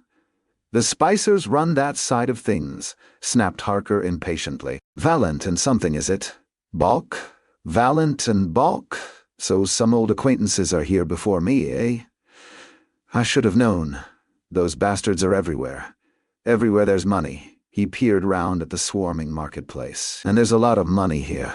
The way grew steeper as they began to climb the great rock, the streets built onto shelves cut out from the dry hillside. Glokta labored on through the heat, stooped over his cane, biting his lip against the pain in his leg, thirsty as a dog, and with sweat leaking out through every pore. Harker made no effort to slow as Glokta toiled along behind him, and I'll be damned if I'm going to ask him to. Above us is the citadel. The Inquisitor waved his hand at the mass of sheer-walled buildings, domes and towers clinging to the very top of the brown rock high above the city. It was once the seat of the native king, but now it serves as Dagaska's administrative center and accommodates some of the most important citizens. The Spicers' Guild Hall is inside and the city's house of questions. "Quite a view," murmured Vitari. Glokta turned and shaded his eyes with his hand. Dagaska was spread out before them, almost an island. The upper city sloped away, neat grids of neat houses with long, straight roads in between, speckled with yellow palms and wide squares. On the far side of its long, curving wall lay the dusty brown jumble of the slums. Looming over them in the distance, shimmering in the haze, Glokta could see the mighty land walls, blocking the one narrow neck of rock that joined the city to the mainland. The blue sea on one side and the blue harbor on the other. The strongest defenses in the world, so they say. I wonder if we shall be putting that proud boast to the test before too long. Superior Glokta. Harker cleared his throat. The Lord Governor and his council will be waiting. They can wait a little longer then. I am curious to know what progress you have made in investigating the disappearance of Superior Devust. It would be most unfortunate if the new superior were to suffer the same fate after all. Harker frowned. Well, some progress. I have no doubt the natives are responsible. They never stopped plotting. Despite the measures Devust took after the rebellion, many of them still refuse to learn their place. I stand amazed. It is all too true, believe me. 3 Dagoskan servants were present in the superior's chambers on the night he disappeared. I have been questioning them. And what have you discovered? Nothing yet, unfortunately. They have proved exceedingly stubborn. Then let us question them together. Together. Harker licked his lips. I wasn't aware that you would want to question them yourself. Superior. Now you are. One would have thought it would be cooler, deep within the rock. But it was every bit as hot as outside in the baking streets, without the mercy of the slightest breeze. The corridor was silent, dead and stuffy as a tomb. Vitari's torch cast flickering shadows into the corners, and the darkness closed in Faust behind them. Harker paused beside an iron-bound door, mopped fat beads of sweat from his face. I must warn you, Superior. It was necessary to be quite firm with them. A firm hand is the best thing, you know. Oh, I can be quite firm myself when the situation demands it. I am not easily shocked. Good, good. The key turned in the lock, the door swung open, and a foul smell washed out into the corridor. A blocked latrine and a rotten rubbish heap rolled into one. The cell beyond was tiny, windowless, the ceiling almost too low to stand. The heat was crushing, the stench was appalling. It reminded Glokta of another cell, further south, in Shaffa. Deep beneath the Emperor's palace, a cell in which I gasped away 2 years, squealing in the blackness, scratching at the walls, crawling in my own filth. His eye had begun to twitch, and he wiped it carefully with his finger. One prisoner lay stretched out, his face to the wall, skin black with bruises, both legs broken. Another hung from the ceiling by his wrists, knees brushing the floor, head hanging limp, back whipped raw. Vitari stooped and prodded at one of them with her finger. Dead, she said simply. She crossed to the other. And this one, dead a good while. The flickering light fell across a third prisoner. This one was alive, just.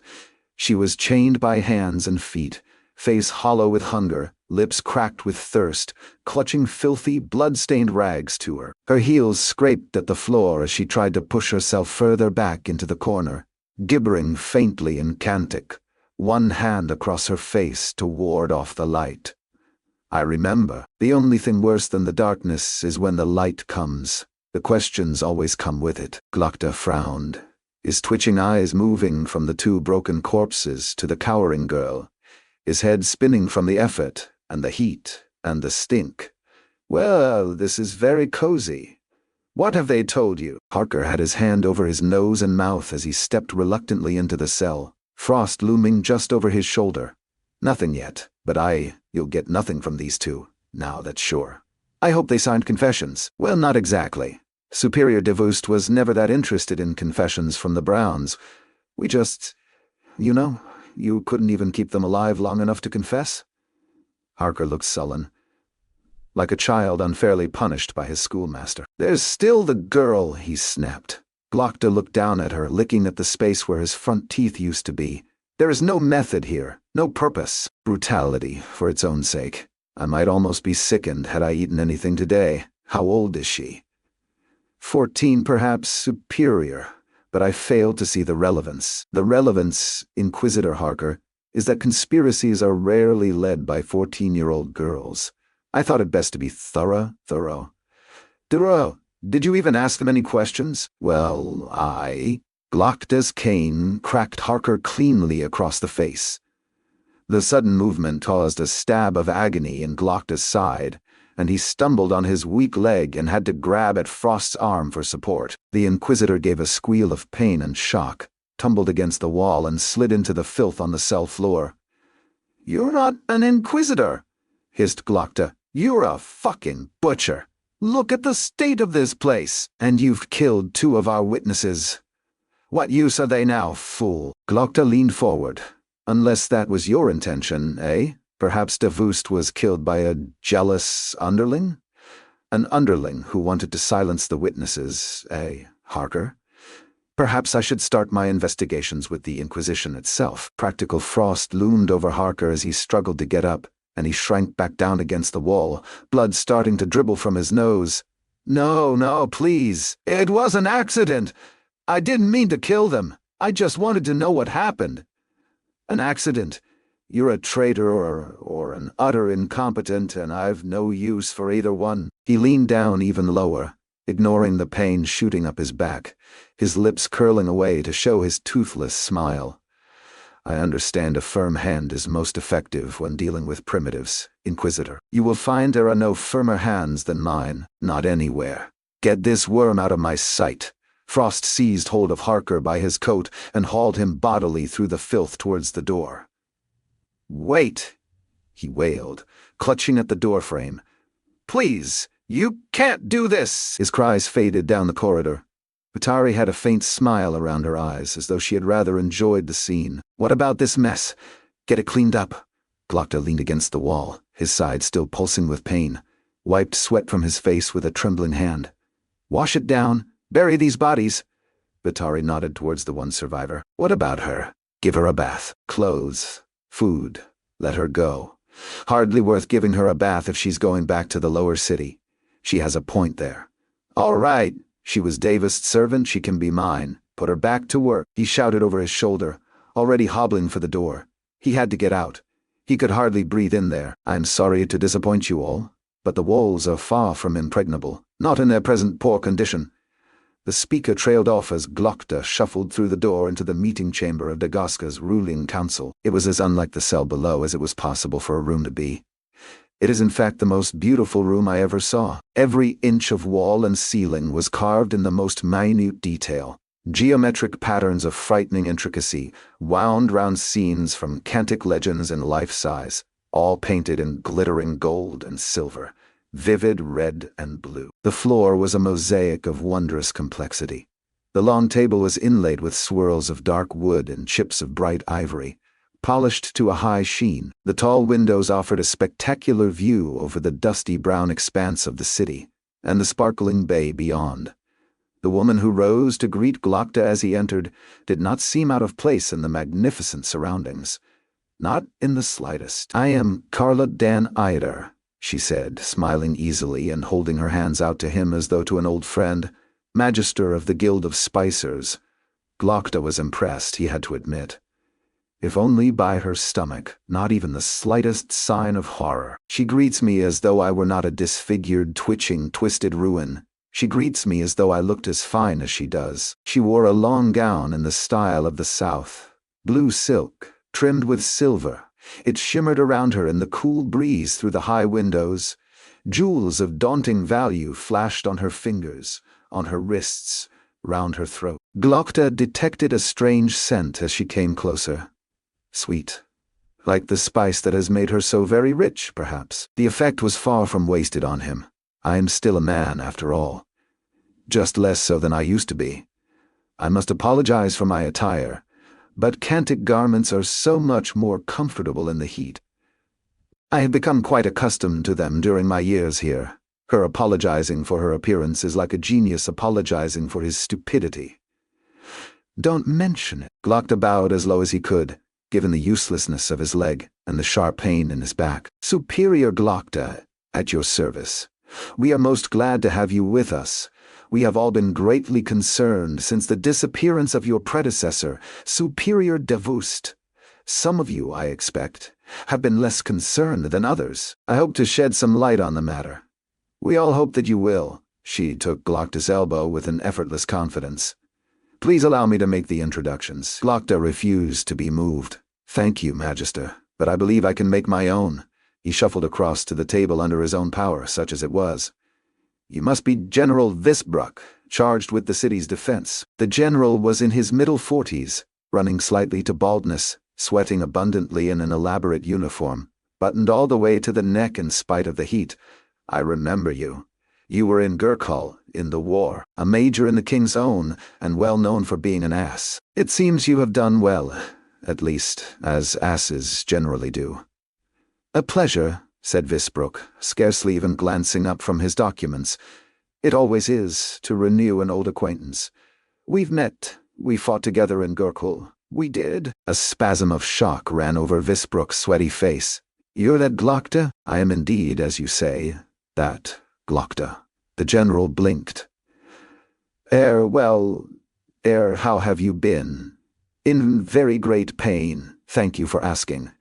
But I see that you have prospered, and that is a tremendous consolation. Visbruck blinked, but Glokta did not give him time to reply. And this must be Lord Governor Worms. A positive honor, Your Grace. The old man was a caricature of decrepitude, shrunken into his great robes of state like a withered plum in its furry skin. His hands seemed to shiver even in the heat.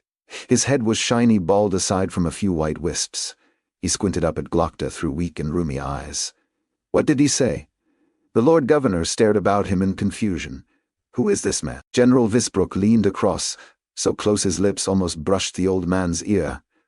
Superior Glokta, Your Grace, the replacement for Davust. Glokta? Where the hell is Davust anyway? No one bothered to reply.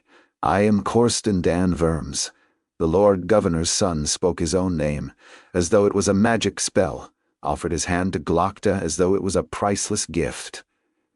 He was blonde-haired and handsome, spread out carelessly in his chair, a well-tanned glow of health about him, as lithe and athletic as his father was ancient and wizened. I despise him already. I understand that you were once quite the swordsman. Worms looked Glokta up and down with a mocking smile. I fence myself, and there's really no one here to challenge me. Perhaps we might have a bout? I'd love to, you little bastard. If I still had my leg, I'd give you a bout of the shits before I was done. I did fence, but alas, I had to give it up. Ill health. Glokta leered back a toothless smile of his own. I dare say I could still give you a few pointers, though, if you're keen to improve.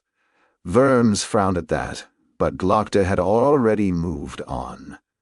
You must be Haddish Kadia. The Haddish was a tall, slender man with a long neck and tired eyes. He wore a simple white robe, a plain white turban wound about his head. He looks no more prosperous than any of the other natives down in the lower city, and yet there is a certain dignity about him. I am Kadia, and I have been chosen by the people of Dagosca to speak for them. But I no longer call myself Haddish. A priest without a temple is no priest at all. Must we still hear about the temple? Whined Worms. I am afraid you must, while I sit on this council. He looked back at Glokta. So there is a new inquisitor in the city? A new devil, a new bringer of death. Your comings and goings are of no interest to me, torturer. Glokta smiled, confessing his hatred for the Inquisition without even seeing my instruments. But then his people can hardly be expected to have much love for the Union. They're little better than slaves in their own city. Could he be our traitor? Or him? General Visbrook seemed every inch a loyal military man, a man whose sense of duty was too strong, and whose imagination was too weak for intrigue. But few men become generals without looking to their own profit, without oiling the wheels, without keeping some secrets. Or him? Corsten Dan Worms was sneering at Glokta, as though at a badly cleaned latrine he had to use. I've seen his like 1,000 times, the arrogant whelp. The Lord Governor's own son, perhaps, but it's plain enough he has no loyalty to anyone beyond himself. Or her? Magister Ida was all comely smiles and politeness, but her eyes were hard as diamonds, judging me like a merchant judges an ignorant customer. There's more to her than fine manners and a weakness for foreign tailoring. Far more. Or him. Even the old Lord Governor seems suspect now. Are his eyes and ears as bad as he claims? Or is there a hint of play-acting in his squinting, his demands to know what's going on? Does he already know more than anyone? Glokta turned and limped towards the window, leaned against the beautifully carved pillar beside it, and peered out at the astonishing view, the evening sun still warm on his face. He could already feel the council members shifting restlessly, keen to be rid of him. I wonder how long before they order the cripple out of their beautiful room. I do not trust a one of them. Not a one. He smirked to himself. Precisely as it should be. It was Corsten Dan Worms who lost patience first. Superior Glokta, he snapped. We appreciate your thoroughness in presenting yourself here, but I am sure you have urgent business to attend to. We certainly do, of course. Glokta hobbled back to the table with exaggerated slowness, as if he were leaving the room. Then he slid out a chair and lowered himself into it, wincing at the pain in his leg. I will try to keep my comments to a minimum, at least to begin with. What? Said Visbrook. Who is this fellow? Demanded the Lord Governor, craning forwards and squinting with his weak eyes. Haddish Kadia began to chuckle softly to himself. At Glokta, or at the rage of the others, it was impossible to say. Please, gentlemen, please. Magister Ida spoke softly, patiently. The superior has only just arrived and is, perhaps, ignorant of how we conduct business in Dagosca. You must understand that your predecessor did not attend these meetings. We have been governing this city successfully for several years, and the closed council disagrees. Glokta held up the king's writ between two fingers. He let everyone look at it for a moment, making sure they could see the heavy seal of red and gold. Then he flicked it across the table. The others stared over suspiciously as Carlot Dan Eider picked up the document, unfolded it, and started to read. She frowned, then raised one well-plucked eyebrow.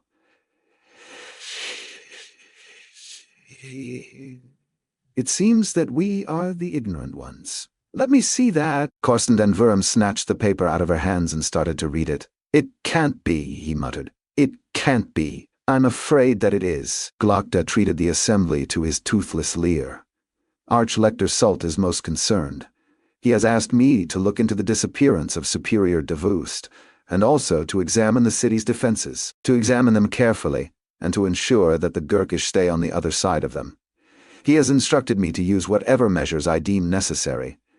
He gave a significant pause. Whatever measures. What is that? Grumbled the Lord Governor. I demand to know what is going on.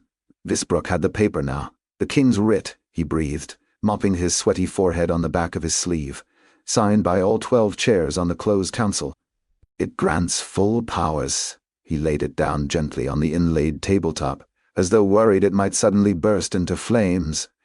We all know what it is. Magister Ida was watching Glokta thoughtfully, one fingertip stroking her smooth cheek, like a merchant who suddenly becomes aware that her supposedly ignorant customer has fleeced her, and not the other way around. It seems Superior Glokta will be taking charge. I would hardly say taking charge, but I will be attending all further meetings of this council.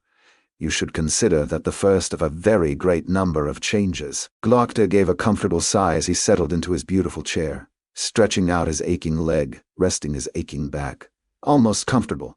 He glanced across the frowning faces of the city's ruling council. Except, of course, that one of these charming people is most likely a dangerous traitor. A traitor who has already arranged the disappearance of one superior, and may very well now be considering the removal of a second. Glokta cleared his throat.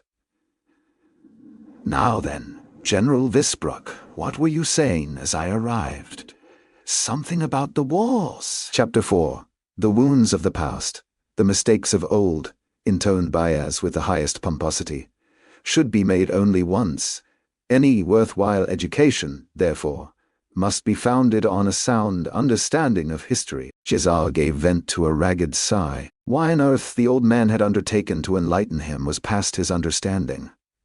The towering self-interest, perhaps, of the mildly senile was to blame. In any case, Jezal was unshakable in his determination not to learn a thing. Yes, history, the Magus was musing. There is a lot of history in Calcis. Jezal glanced around him, unimpressed in the extreme. If history was nothing more than age, then Calcis, ancient city-port of the old empire, was plainly rich with it. If history went further to grandeur, to glory, to something which stirred the blood, then it was conspicuously absent. Doubtless the city had been carefully laid out, with wide, straight streets positioned to give the traveler magnificent views. But what might once have been proud civic vistas, the long centuries had reduced to panoramas of decay. Everywhere there were abandoned houses, empty windows and doorways gazing sadly out into the rutted squares. They passed side streets choked with weeds, with rubble, with rotting timbers. Half the bridges across the sluggish river had collapsed and never been repaired. Half the trees in the broad avenues were dead and withered, throttled by ivy. There was none of the sheer life that crammed Adua, from the docks to the slums to the Agrient itself. Jezal's home might have sometimes seemed swarming, squabbling, bursting at the seams with humanity, but as he watched the few threadbare citizens of Calcis traipsing through their rotting relic of a city, he was in no doubt which atmosphere he preferred. You will have many opportunities to improve yourself on this journey of ours, my young friend, and I suggest you take advantage of them. Master Ninefingers, in particular, is well worthy of study. I feel you could learn a great deal from him. Jezal almost gasped with disbelief. From that ape. That ape, as you say, is famous throughout the north. The Bloodenine, they call him there. A name to fill strong men with fear or courage, depending on which side they stand. A fighter and tactician of deep cunning and matchless experience. Above all, he has learned the trick of saying a great deal less than he knows. Bayaz glanced across at him, the precise opposite of some people I could name. Jezal frowned and hunched his shoulders. He could see nothing to be learned from Ninefingers apart, perhaps, from how to eat with one's hands and go days without washing. The great forum, muttered Bayaz, as they passed into a wide open space, the throbbing heart of the city. Even he sounded disappointed. Here the citizens of Chalcis would come to buy and sell, to watch spectacles and hear cases at law, to argue philosophy and politics. In the old time it would have been crammed shoulder to shoulder here, until late in the evening. There was ample space now. The vast paved area could easily have accommodated 50 times the sorry crowd that was gathered there. The grand statues round the edge were stained and broken, their dirty pedestals leaning at all angles. A few desultory stalls were laid out in the center, crowded together like sheep in cold weather, a shadow of its former glory, still, and Bayaz pointed out the disheveled sculptures. These are the only occupants that need interest us today. Really, and they are. Emperors of the distant past, my boy, each with a tale to tell. Jazel groaned inwardly. He had nothing more than a passing interest in the history of his own country, let alone that of some decaying backwater in the far-flung west of the world. There's a lot of them, he muttered, and these are by no means all. The history of the old empire stretches back for many centuries. Must be why they call it old. Don't try to be clever with me, Captain Luther. You have not the equipment. While your forebears in the Union were running around naked, communicating by gestures and worshipping mud, here my master Juvens was guiding the birth of a mighty nation, a nation that in scale and wealth, in knowledge and grandeur, has never been grandeur, has never been equaled. Adua, Talens, Shaffa, they are but shadows of the wondrous cities that once thrived in the valley of the great river Aos. This is the cradle of civilization, my young friend. Jazel glanced round him, at the sorry statues, the rotting trees, the grimy, the forlorn, the faded streets.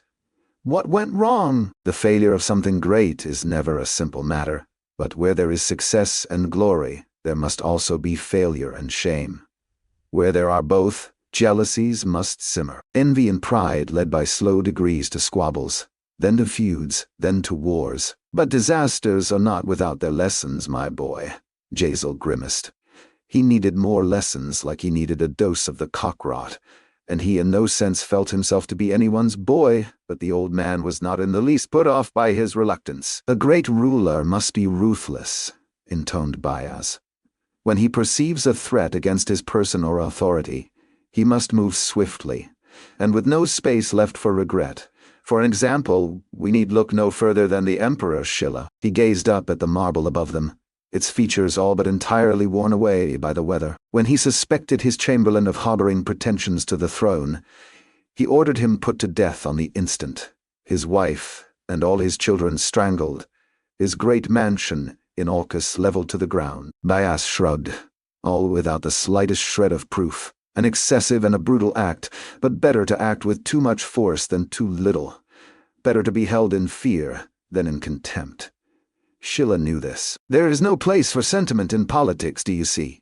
I see that wherever I turn in life, there's always some fucking old dunce trying to give me a lecture.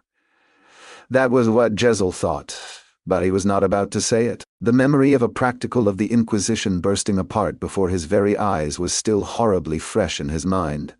The squelching sound of the flesh, the feeling of spots of hot blood pattering across his face. He swallowed and looked down at his shoes. I see, he muttered. Bayaz's voice droned on.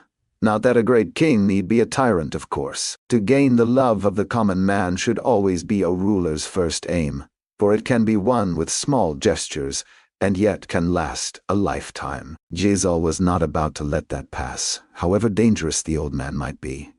It was clear that Bayaz had no practical experience in the arena of politics. What use is the love of commoners? The nobles have the money, the soldiers, the power. Bayaz rolled his eyes at the clouds, the words of a child easily tricked by flim-flam and quick hands. Where does the nobles' money come from? But from taxes on the peasants in the fields, who are their soldiers, but the sons and husbands of common folk. What gives the lords their power? Only the compliance of their vassals, nothing more. When the peasantry become truly dissatisfied, that power can vanish with terrifying speed. Take the case of the Emperor Dantus. He gestured up at one of the many statues, one arm broken off at the shoulder, the other holding out a handful of scum in which a rich bloom of moss had taken hold. The loss of his nose, leaving a grimy crater, had left the Emperor Dantus with an expression of eternal embarrassed bewilderment, like a man surprised whilst on the latrine. No ruler has ever been more loved by his people, said Bayaz. He greeted every man as his equal, always gave half his revenues to the poor. But the nobles conspired against him, fixed on one of their number to replace him, and threw the emperor into prison while they seized the throne. Did they really? Grunted Jezel, staring off across the half-empty square. But the people would not abandon their beloved monarch. They rose from their homes and rioted, and would not be subdued. Some of the conspirators were dragged from their palaces and hung in the streets. The others were cowed, and returned Dantus to his throne. So you see, my lad, that the love of the people is a ruler's surest shield against danger. Jezel sighed. Give me the support of the lords every time. Ha! Their love is costly, and fickle as the changing wind. Have you not stood in the lords' round, Captain Luther, while the open council is in session? Jezel frowned. Perhaps there was some grain of truth in the old man's babble. Ha! Such is the love of nobles. The best that one can do is to divide them and work on their jealousies, make them compete for small favors, claim the credit for their successes, and most of all ensure that no one of them should grow too powerful and rise to challenge one's own. Majesty. Who is this?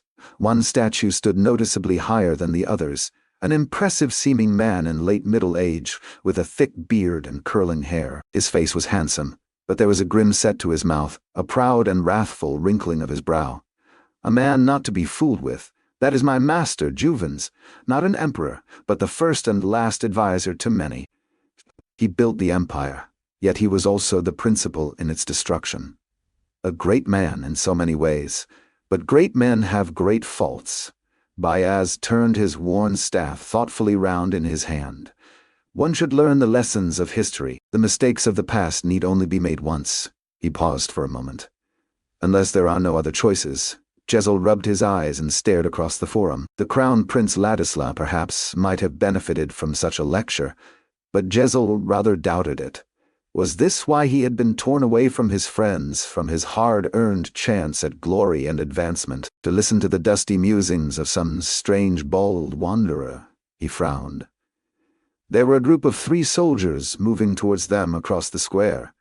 At first he watched them, uninterested. Then he realized they were looking right at him and Bayaz, and moving directly towards them. Now he saw another group of 3, and another, coming from different directions. Yazal's throat felt tight. Their armor and weapons, though of an antique design, looked worryingly effective and well used. Fencing was one thing. Actual fighting, with its possibilities for serious wounding and death, was quite another. It was not cowardice, surely, to feel worried, not with 9 armed men very clearly approaching them, and no possible route of escape. Bayaz had noticed them too.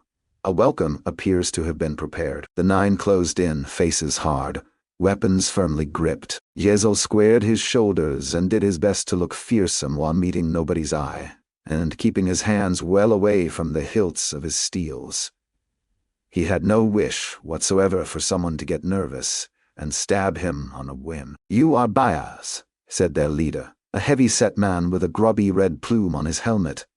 "Is that a question?" "No. Our master, the imperial legate Salamo Naba, governor of Chalcis, invites you to an audience."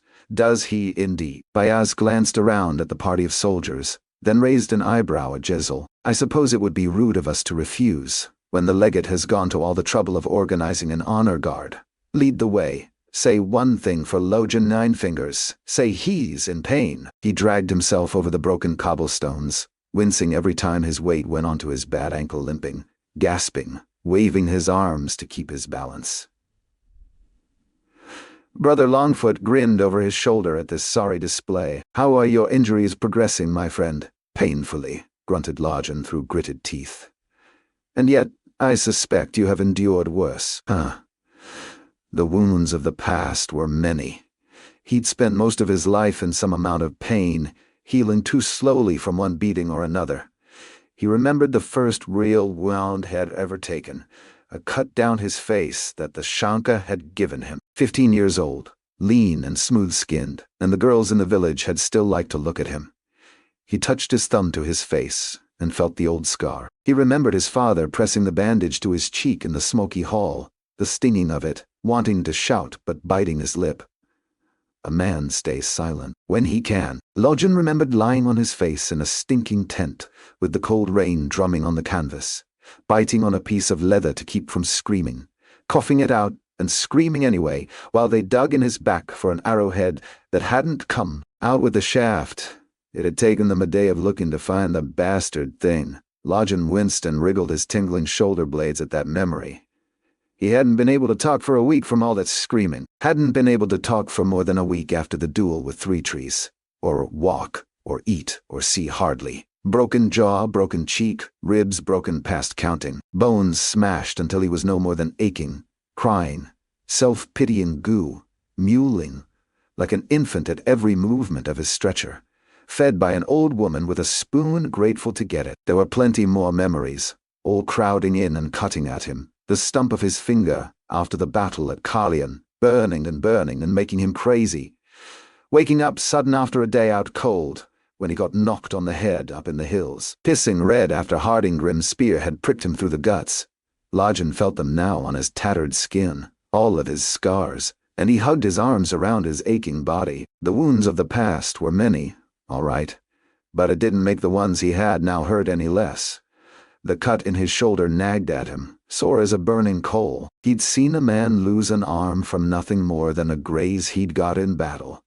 First, they had to take off his hand, then his arm to the elbow, then all the way to the shoulder. Next he got tired, then he started talking stupid, then he stopped breathing. Lojan didn't want to go back to the mud that way. He hopped up to a crumbling stump of wall and leaned against it, painfully shrugged his coat off, fumbled at the buttons of his shirt with one clumsy hand, pulled the pin out of the bandage, and peeled the dressing carefully away. "How does it look?" he asked. "Like the parent of all scabs," muttered Longfoot, peering at his shoulder. "Does it smell all right? You want me to smell you?" "Just tell me if it stinks." The navigator leaned forwards and sniffed daintily at Lojan's shoulder. A marked odor of sweat. "But that might be your armpit. I fear that my remarkable talents do not encompass medicine. One wound smells much like another to me." And he pushed the pin back through the bandage. Lojan worked his shirt on. "You would know if it was rotten, believe me. Reeks like old graves, and once the rot gets in you, there's no getting rid of it but with a blade. Bad way to go." And he shuddered and pressed his palm gently against his throbbing shoulder. "Yes, well," said Longfoot, already striding off down the near-deserted street. "Lucky for you that we have the woman Malgin with us. Her talent for conversation is most extremely limited, but when it comes to wounds, well, I saw the whole business and don't object to telling you. She can stitch skin as calm and even as a master cobbler stitches leather. She can indeed. She pulls a needle as nimble and neat as a queen's dressmaker," asked Lojan, still trying to struggle back into his coat. "Ha ha.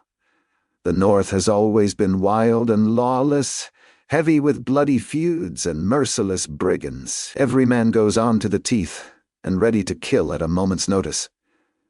In Gurkhul, foreign travelers stay free only on the whim of the local governor, at risk of being taken as a slave at any moment. Styrian cities sport thugs and cutpurses on every corner, if you can even get through their gates without being robbed by the authorities. The waters of the Thousand Isles are thick with pirates, one for each merchant, it sometimes seems, while in distant Seljuk they fear and despise outsiders, and likely as not will hang you by your feet and cut your throat as soon as give you directions. The circle of the world is full of dangers, my nine-fingered friend.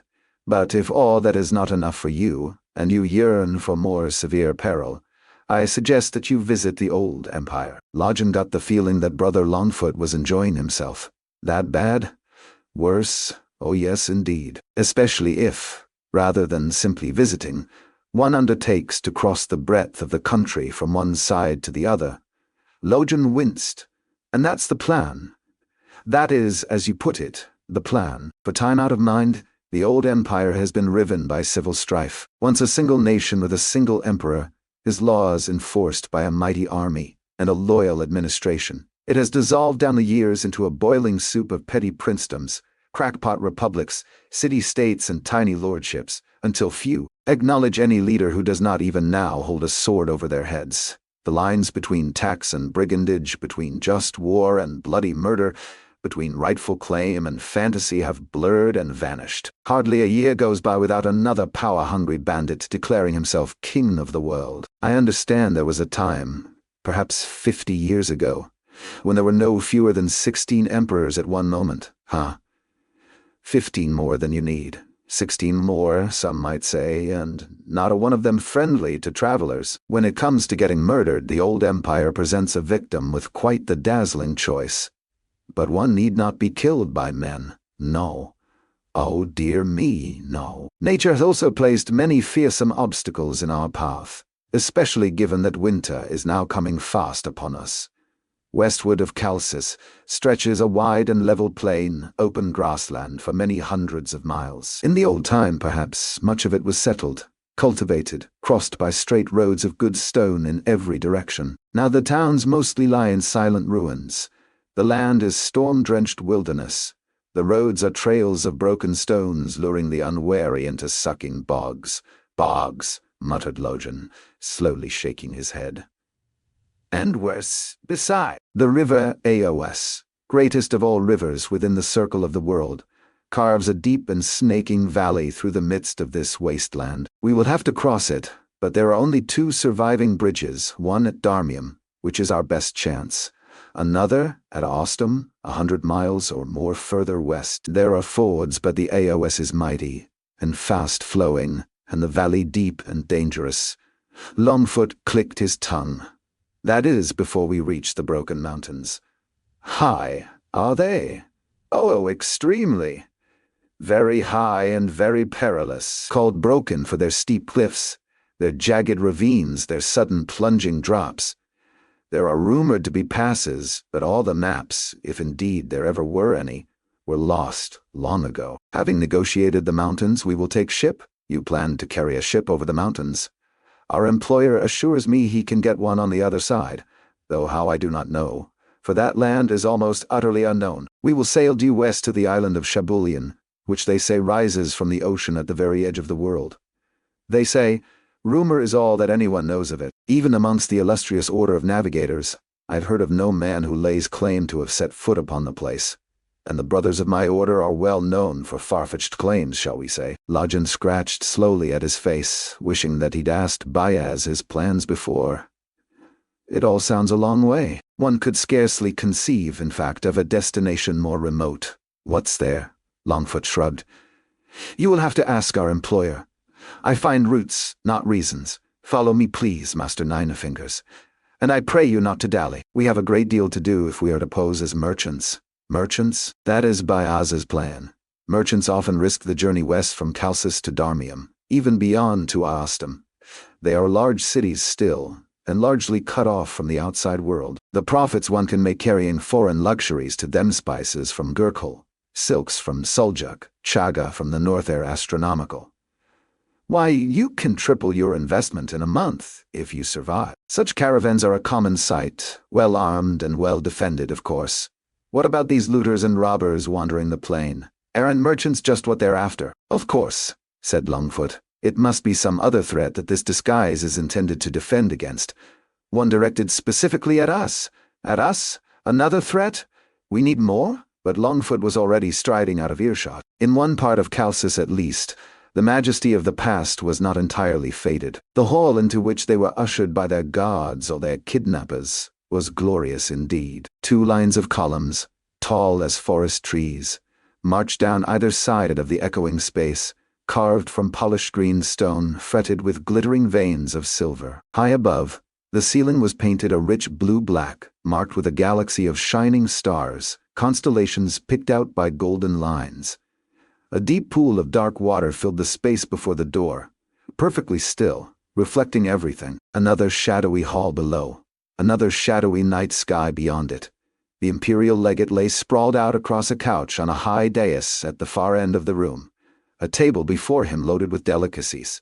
He was a huge man, round-faced and fleshy. Fingers heavy with golden rings snatched up choice morsels and tossed them into his waiting mouth, eyes never leaving his 2 guests or his 2 prisoners for a moment. I am Salomo Narba, imperial legate and governor of the city of Chalcis. He worked his mouth, then spat out an olive stone which pinged into a dish. "You are the one they call the first of the Magi." The Magus inclined his bald head. Narba lifted up a goblet, holding the stem between his heavy forefinger and his heavy thumb, took a swig of wine, sloshed it slowly round in his mouth while he watched them, and swallowed. "Bayaz, the same. I mean no offense." He had a legate snatched up a tiny fork and speared an oyster from its shell. "But your presence in this city concerns me. The political situation in the empire is volatile." He picked up his goblet, even more so than usual. Swig, slosh, swallow. "The last thing that I need is someone upsetting the balance." "More volatile than usual?" asked Bayaz. I understood that Sabarbus had finally calmed things, calmed them under his boot for a while. The legate tore a handful of dark grapes from a bunch and leaned back on his cushions, popping them one by one into his gaping mouth. "But Sabarbus is dead. Poison, they say." His sons, Scario and Glokta, squabbled over his legacy, then made war on each other. An exceptionally bloody war, even for this exhausted land. And he spat the pips out onto the tabletop. Glokta held the city of Darmium, in the midst of the Great Plain. Dario employed his father's greatest general, Cabrian, to take it under siege. Not long ago, after 5 months of encirclement, starved of provisions, hopeless of relief, the city surrendered. Narba bit into a ripe plum, juice running down his chin. "So Scario is close to victory then, huh?" The legate wiped his face with the tip of his little finger and tossed the unfinished fruit carelessly onto the table. No sooner had Cabrian finally taken the city, pillaged its treasures and given it over to a brutal sack by his soldiers, than he installed himself in the ancient palace and proclaimed himself emperor. "Ah, you seem unmoved." "I weep on the inside, but I have seen all this before. Scario, Glokta, and now Cabrian. 3 self-appointed emperors, locked in a deadly struggle, their soldiers ravaging the land, while the few cities who have maintained their independence look on, horrified, and do their best to escape the nightmare unscathed." Bayaz frowned. "I mean to travel westward. I must cross the AOS, and Darmium is the closest bridge." The legate shook his head. "It is said that Cabrian, always eccentric, has lost his reason entirely, that he has murdered his wife and married his own 3 daughters, that he has declared himself a living god. The city gates are sealed while he scours the city for witches, devils, and traitors. Every day, there are new bodies hanging at the public gibbets he has raised on each corner. No one is permitted either to enter or to leave. Such is the news from Darmium." Jezol was more than a little relieved to hear Bayaz say, "It must be Ostum then. Nobody will be crossing the river at Ostum any longer." Scario, running from his brother's vengeful armies, fled across the bridge and had his engineers bring it down behind him. He destroyed it. He did. A wonder of the old time, which stood for 2,000 years. Nothing remains. To add to your woes, there have been heavy rains and the great river runs swift and high. The fords are impassable. You will not cross the AOS this year, I fear. I must, but you will not. If you wish for my advice, I would leave the empire to its misery and return from whence you came. Here in Chalcis we have always tried to plow a middle furrow, to remain neutral, and firmly aloof from the disasters that have befallen the rest of the land, one hard upon another. Here we still cling to the ways of our forefathers." He gestured at himself. "The city is yet governed by an imperial legate, as it was in the old time, not ruled by some brigand, some petty chieftain, some false emperor." He waved a limp hand at the rich hall around them. "Here, against the odds, we have managed to retain some vestige of the glory of old, and I will not risk that. Your friend Zacharias was here, not but a month ago. Here, he told me that Glokta was the rightful emperor, and demanded that I throw my support behind him. I sent him scurrying away with the same answer I will give to you. We in Chalcis are happy as we are. We want no part of your self-serving schemes. Take your meddling and get you gone, Magus.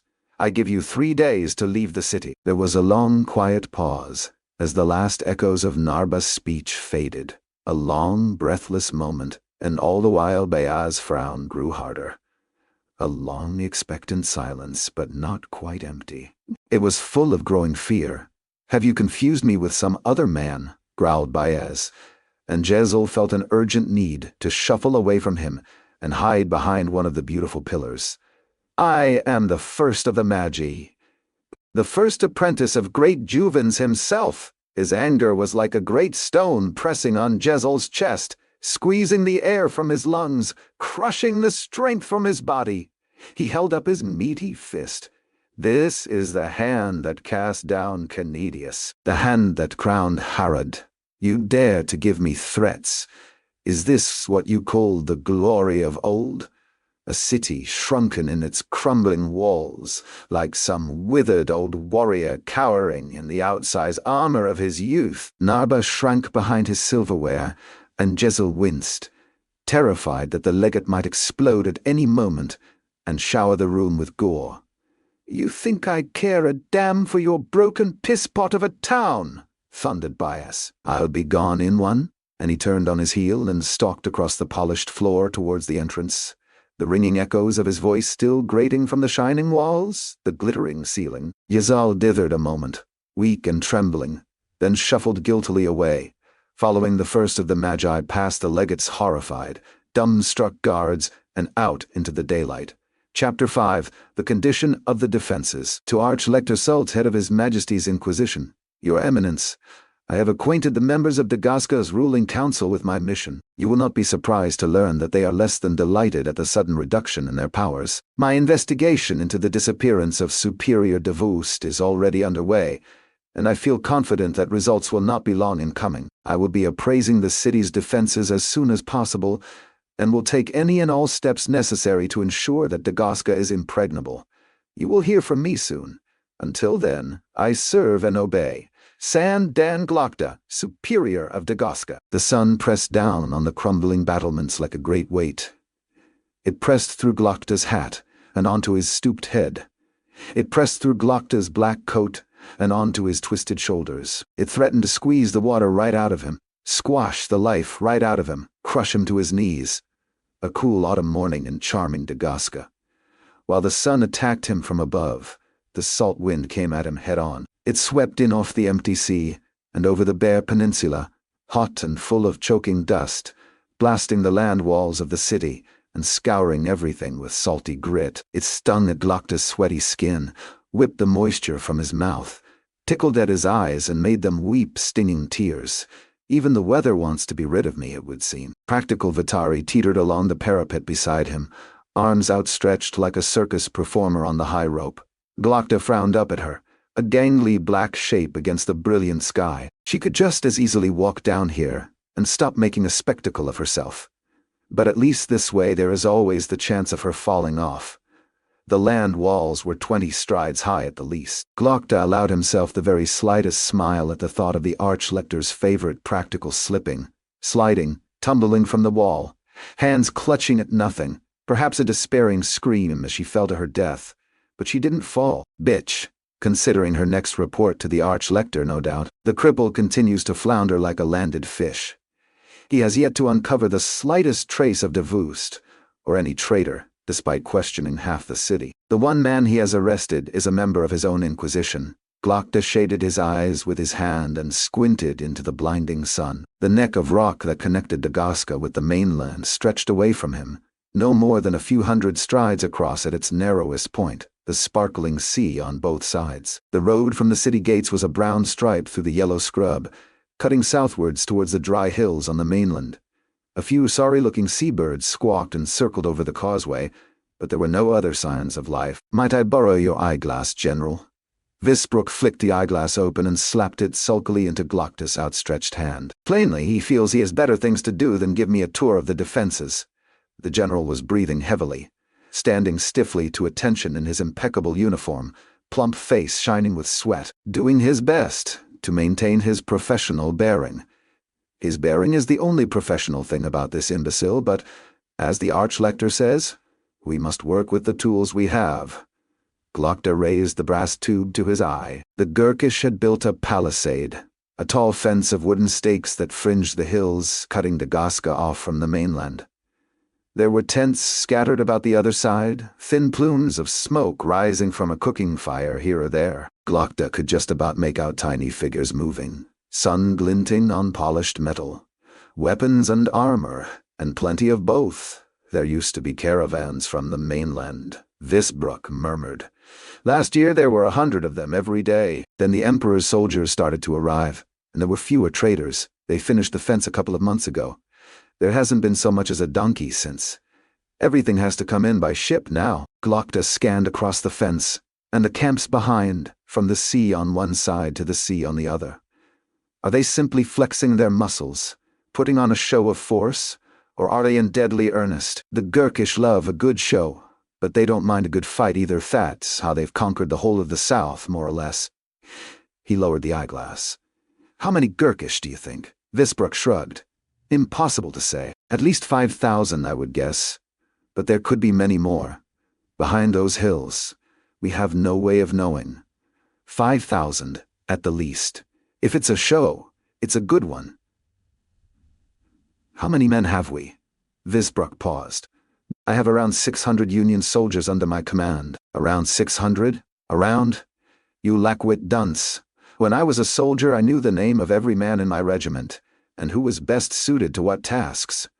600? Is that all? There are mercenaries in the city also, but they cannot be trusted, and frequently cause trouble of their own. In my opinion, they are worse than worthless. I ask for numbers, not opinions. How many mercenaries? Perhaps 1,000 now, perhaps more. Who leads them? Some Styrian. Koska, he calls himself. Nikomo Koska. Vitari was staring down from the parapet, one orange eyebrow raised. You know him. You could say that. I thought he was dead, but it seems there's no justice in the world. She's right there. Glokta turned to Visbruck. Does this Koska answer to you? Not exactly. The Spicers pay him, so he answers to Magister Eider. In theory, he's supposed to follow my orders, but he only follows his own? Glokta could see in the general's face that he was right. Mercenaries. A double-edged sword if ever there was one. Keen, as long as you can keep paying, and provided that trustworthiness is not a priority. And Koska's men outnumber yours 2 to 1. It would appear that, as far as the defenses of the city are concerned, I am speaking to the wrong man. Perhaps there is one issue, though, on which he can enlighten me. Do you know what became of my predecessor, Superior Davust? General Visbruck twitched his annoyance. I have no idea. That man's movements were of no interest to me.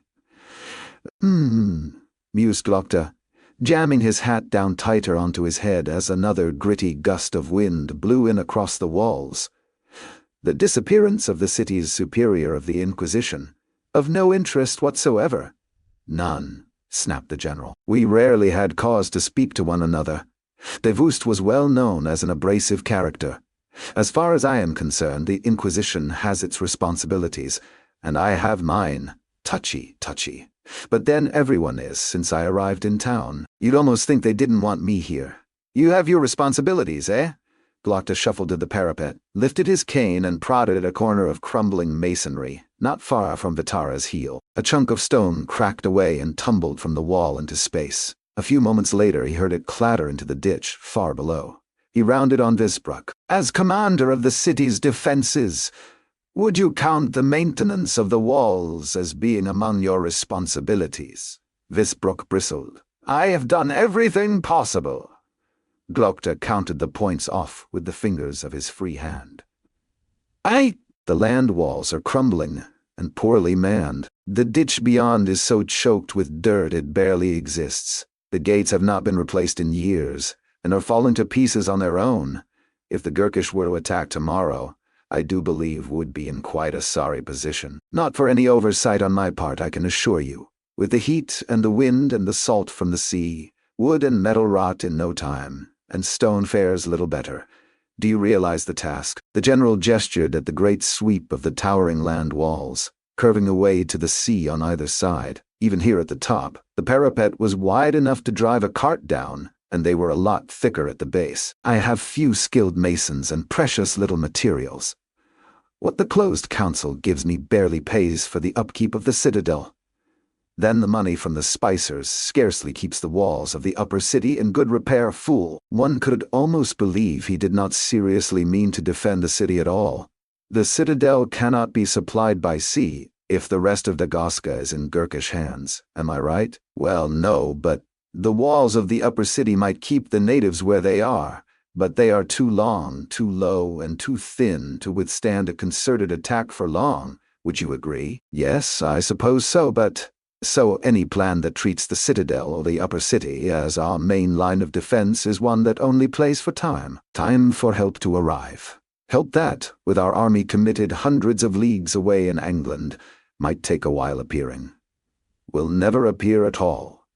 If the land walls fall, the city is doomed. Glokta tapped the dusty flags underfoot with his cane.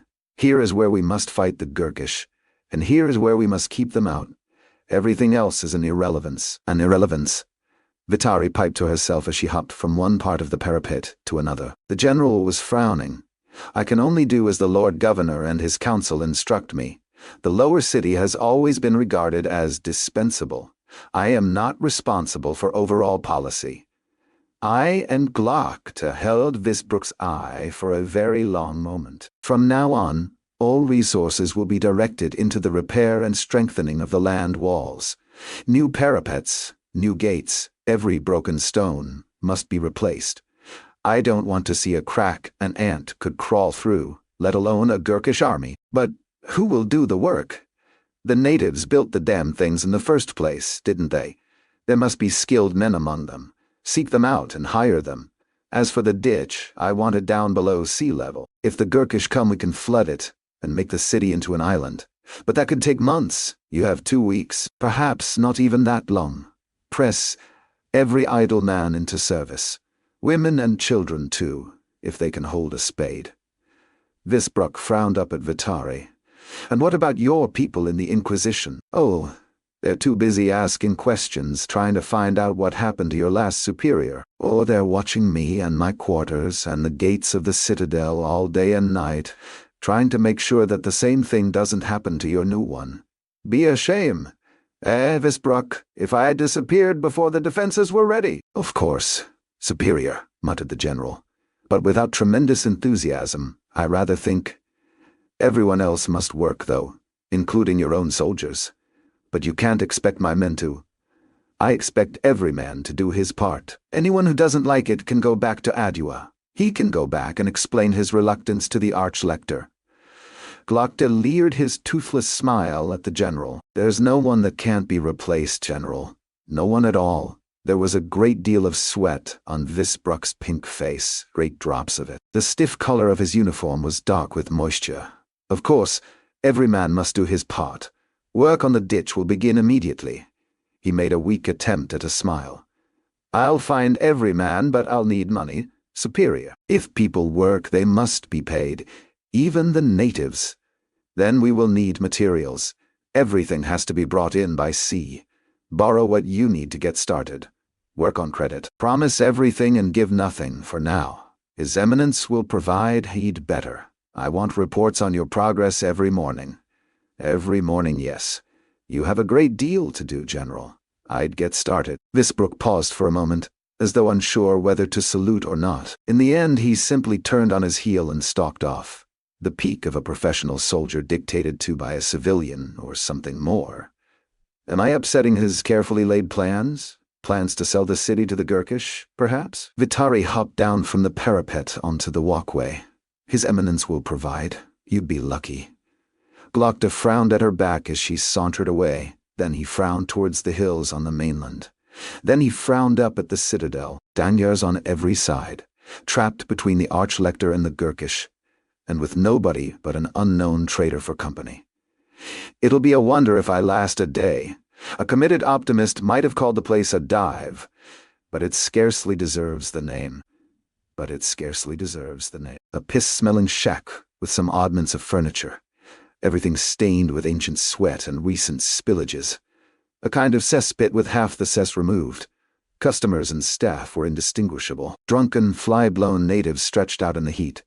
Nicomo Koska, famed soldier of fortune, sprawled in and amongst this scene of debauchery, soundly asleep. He had his driftwood chair rocked back on its rear legs against the grimy wall, one boot up on the table in front of him. It had probably been as fine and flamboyant a boot as one could hope for. Once, black Styrian leather with a golden spur and buckles. No longer. The upper was sagging and scuffed gray with hard use. The spur was snapped off short, the gilt on the buckles was flaking away, and the iron underneath was spotted with brown rust. A circle of pink blistered skin peered at Glokta through a hole in the sole, and a boot could scarcely be better fitted to its owner.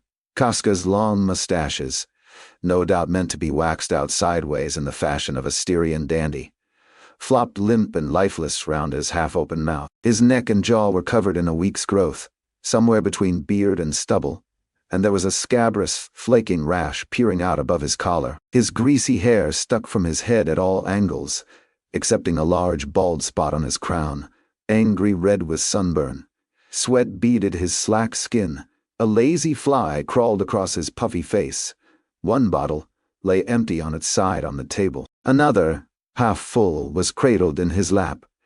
Vitari stared down at this picture of drunken self-neglect, expression of contempt, plainly visible despite her mask. "So it's true then, you are still alive, just barely." Koska prized open one red-rimmed eye, blinked, squinted up, and then slowly began to smile.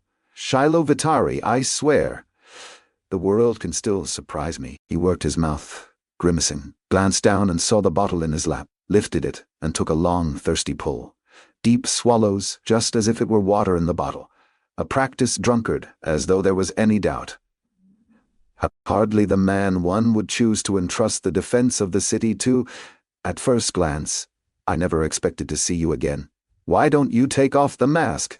It's robbing me of your beauty. Save it for your whores, Koska. I don't need to catch what you've got." The mercenary gave a bubbling sound, half laugh, half cough. "You still have the manners of a princess," he wheezed. "Then this shithouse must be a palace." Koska shrugged. "It all looks the same if you're drunk enough." Vitari perched herself on the edge of the table. "So what brings you here? I thought you were busy spreading the cockrot across Styria. My popularity at home had somewhat dwindled. Found yourself on both sides of a fight once too often, eh?" "Something like that. But the Dagoscans welcomed you with open arms." "I'd rather you welcomed me with open legs, but a man can't get everything he wants." "Who's your friend?" Glokta slid out a rickety chair with one aching foot, and eased himself into it, hoping it would bear his weight.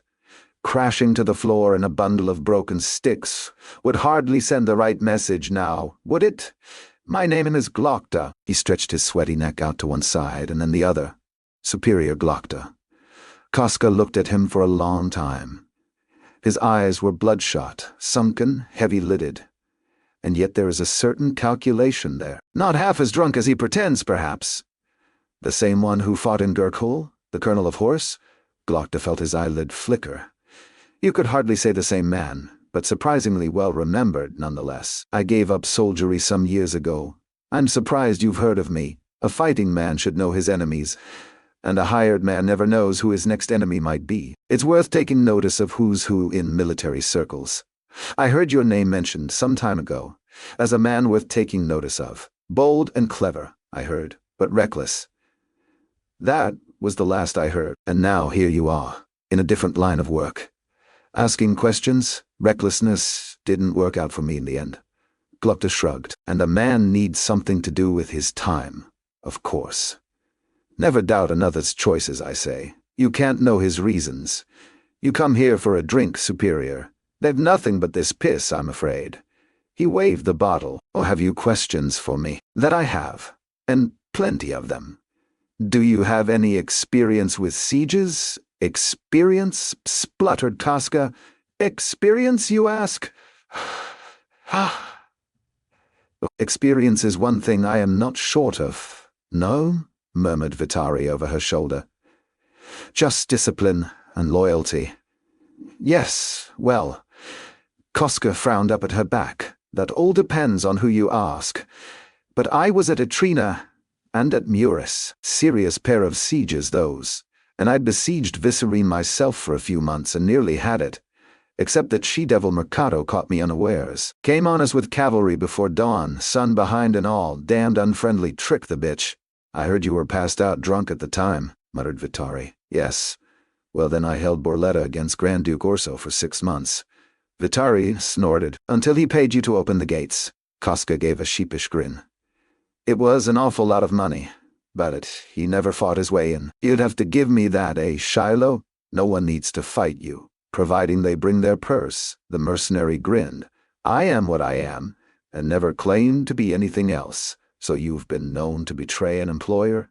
Asked Glokta. The Styrian paused, the bottle halfway to his mouth. I am thoroughly offended, Superior. Nikomo Koska may be a mercenary, but there are still rules. I could only turn my back on an employer under one condition, which is... Koska grinned.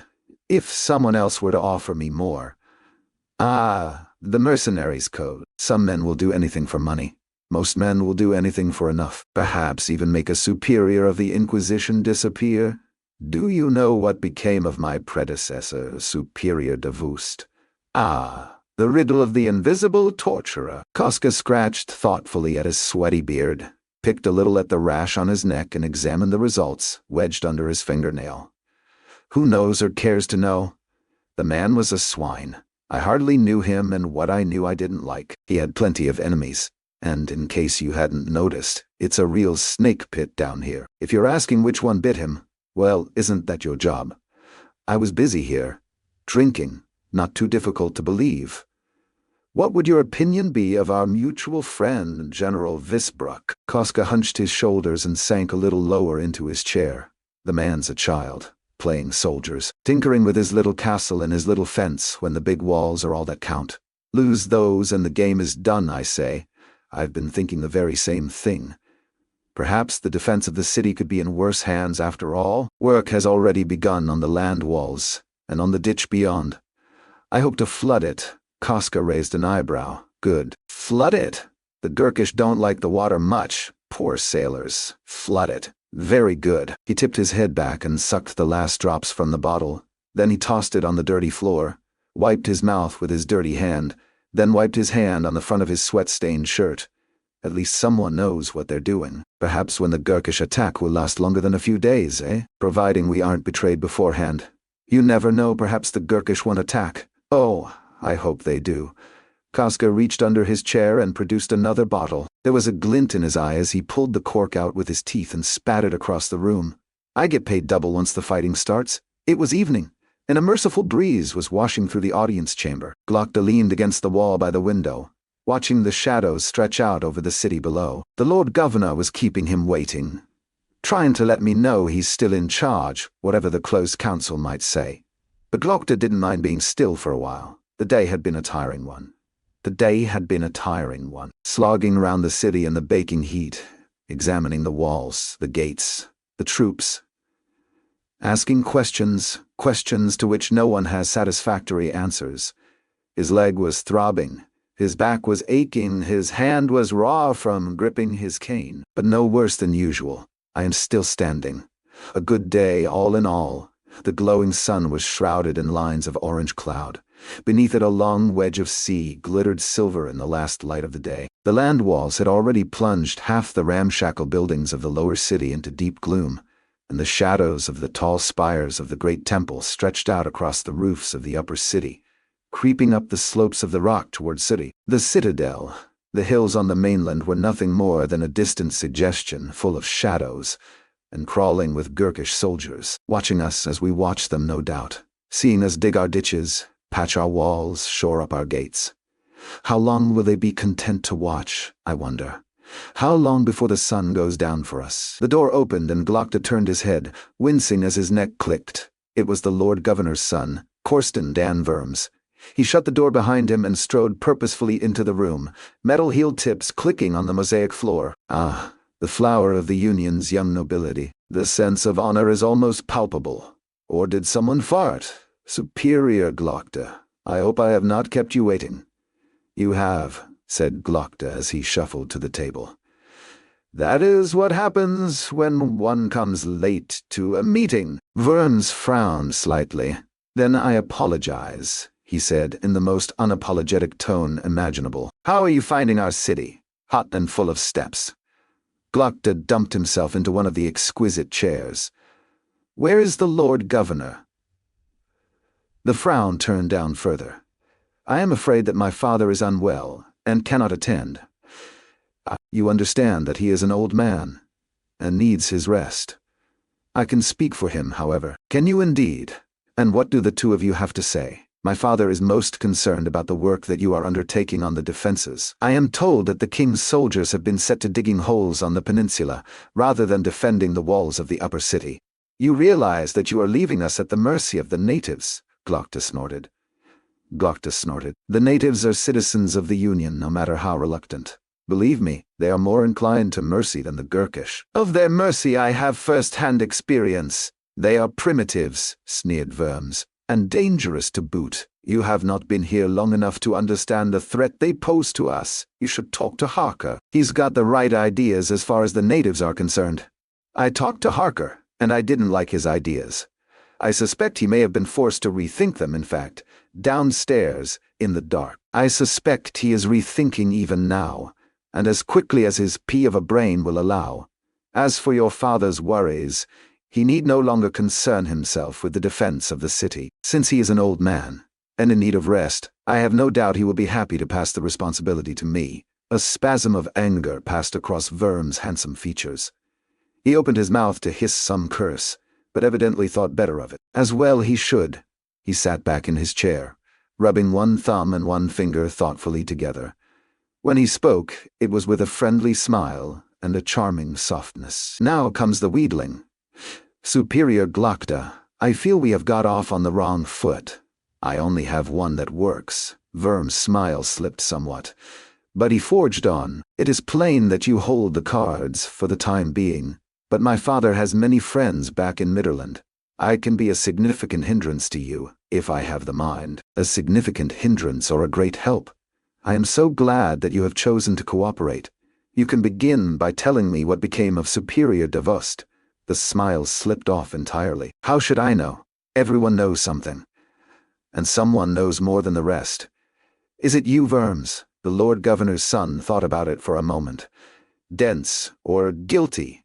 Is he trying to think of ways to help me, or ways to cover his tracks? I know the natives hated him. They were forever plotting against us, and Davost was tireless in his pursuit of the disloyal. I have no doubt he fell victim to one of their schemes. I'd be asking questions down in the lower city if I was you." "Oh, I am quite confident the answers lie here in the Citadel." "Not with me," snapped Verms, looking Glokta up and down. "Perhaps, or perhaps not. But we will get no answers today." "Very well. Tell me about the city's stores." "The stores. Food, Corsten, food." "I understand that. Since the Gurkish closed the land routes, everything must be brought in by sea. Feeding the people is surely one of a governor's most pressing concerns." "My father is mindful of his people's needs in any eventuality," snapped Verms. "We have provisions for 6 months." 6 months. "For all the inhabitants, of course. Better than I expected. One less thing to worry about, at least, from this vast tangle of worries. Unless you count the natives," added Verms, as though it was of no importance.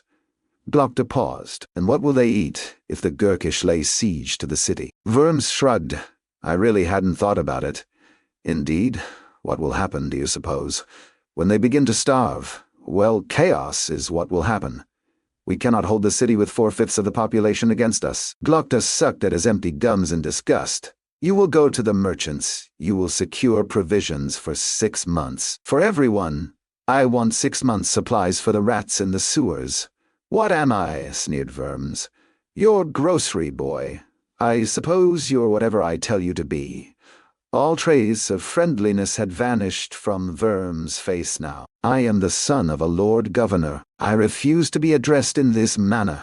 The legs of his chair squealed furiously as he sprang up and made for the door.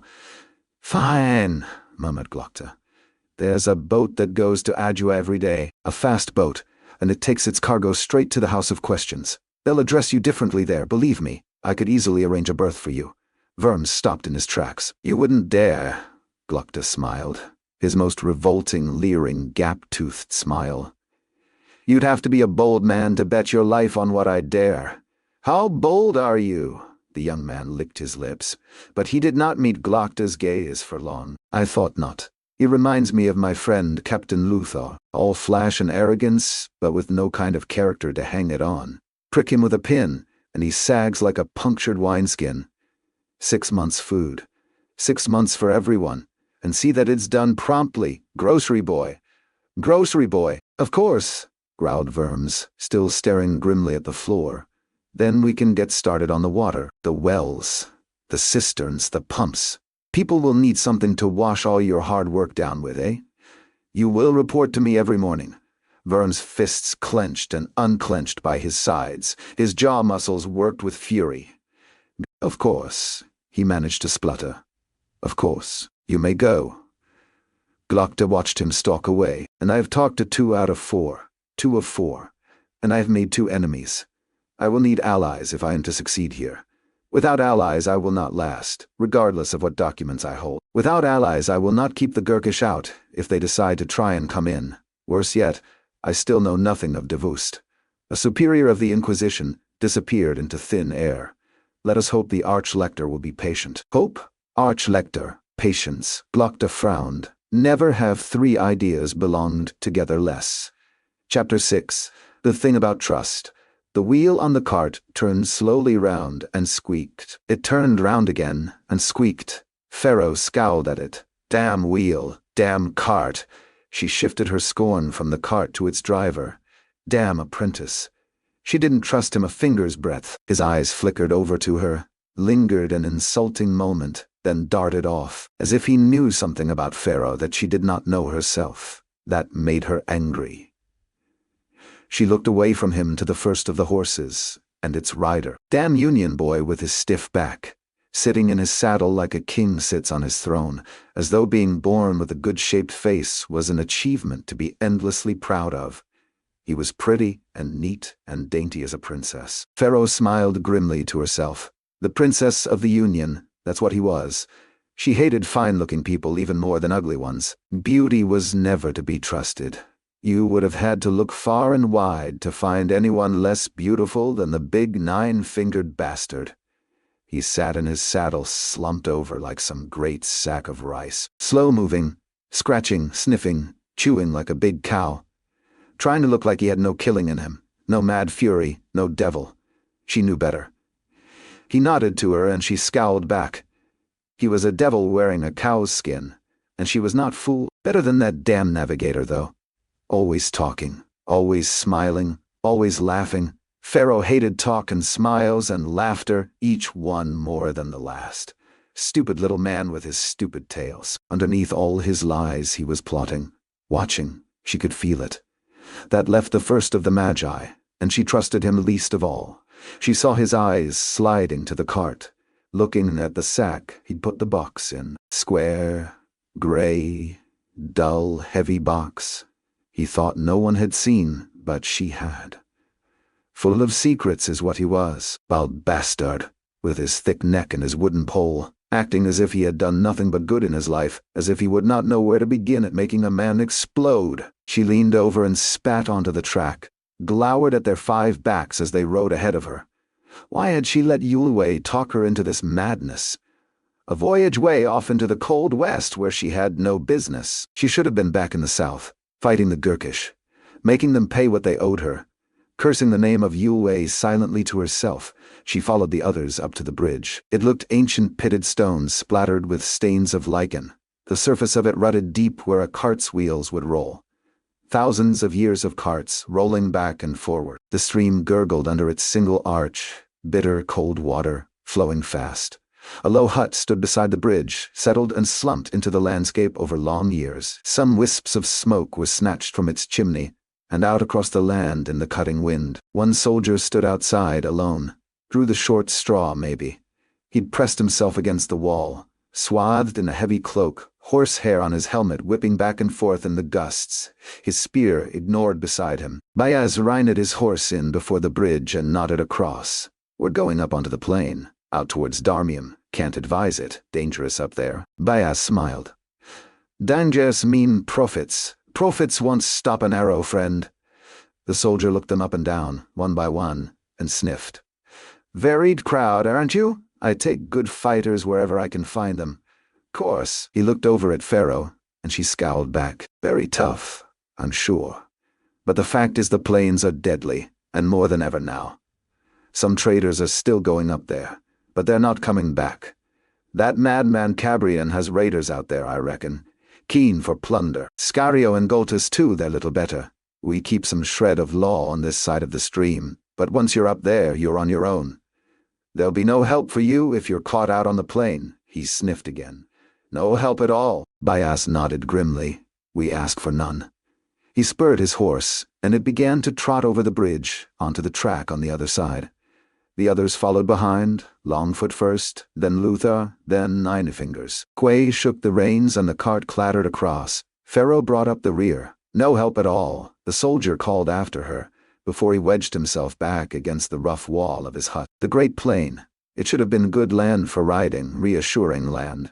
Pharaoh could have seen an enemy coming from miles away, but she saw no one. Only the vast carpet of tall grass, waving and thrashing in the wind, stretching away in every direction to the far, far horizon. Only the track broke the monotony. A line of shorter, drier grass, pocked with patches of bare black earth, cutting across the plain straight as an arrow flies.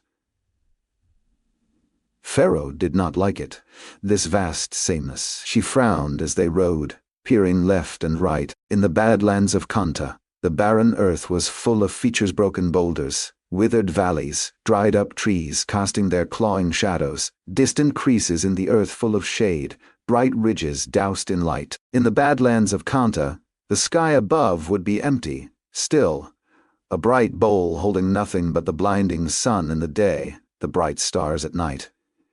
Here all was strangely reversed. The earth was featureless, but the sky was full of movement, full of chaos. Towering clouds loomed over the plain, dark and light swirling together into colossal spirals, sweeping over the grassland with the raking wind, shifting, turning, ripping apart, and flooding back together, casting monstrous flowing shadows onto the cowering earth, threatening to crush the 6 tiny riders in the tiny cart with a deluge to sink the world, all hanging over Pharaoh's hunched-up shoulders, the wrath of God made real.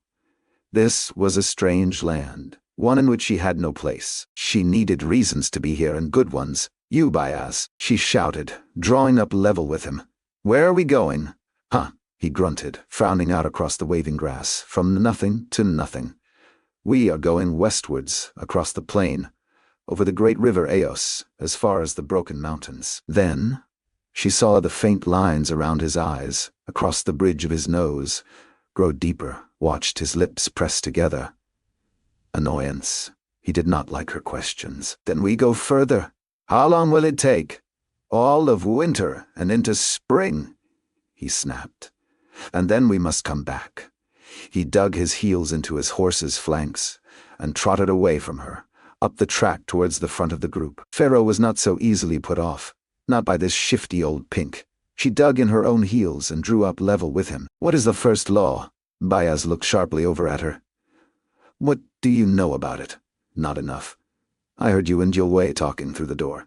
Eavesdropping, eh? You have loud voices and I have good ears." Pharaoh shrugged. "I am not sticking a bucket on my head just to keep your secrets. What is the first law?" The lines round Bayaz's forehead grew deeper, the corners of his mouth turned down. "Anger. Anger. A stricture that Uz placed on his sons, the first rule made after the chaos of ancient days. It is forbidden to touch the other side direct. Forbidden to communicate with the world below. Forbidden to summon demons. Forbidden to open gates to hell. Such is the first law, the guiding principle of all magic." Snorted Pharaoh. It meant nothing to her. "Who is Khalul?" Bayaz's thick brows drew in together. His frown deepened. His eyes narrowed. "Is there no end to your questions, woman?" Her questions galled him. That was good. That meant they were the right questions. "You'll know if I stop asking them. Who is Khalul?" "Khalul was one of the Order of Magi," growled Bayaz. "One of my order. The second of Juven's 12 apprentices. He was always jealous of my place, always thirsty for power. He broke the second law to get it. He ate the flesh of men, and persuaded others to do the same. He made of himself a false prophet, tricked the Gurkish into serving him. That is Kalul, your enemy and mine. What is the seed? The Magus face gave a sudden twitch. Fury and perhaps the slightest trace of fear. Then his face softened. What is it? He smiled at her, and his smile worried her more than all his anger could have. He leaned towards her, close enough that no one else could hear. It is the instrument of your vengeance, of our vengeance. But it is dangerous. Even to speak of it is dangerous. There are those who are always listening. It would be wise for you to shut the door on your questions before the answers to them burn us all. He spurred his horse once again, trotting out ahead of the party on his own. Pharaoh stayed behind. She had learned enough for now, learned enough to trust this first of the Magi less than ever. A hollow in the ground no more than 4 strides across, a sink in the soil, ringed by a low wall of damp, dark earth, full of tangled grass roots.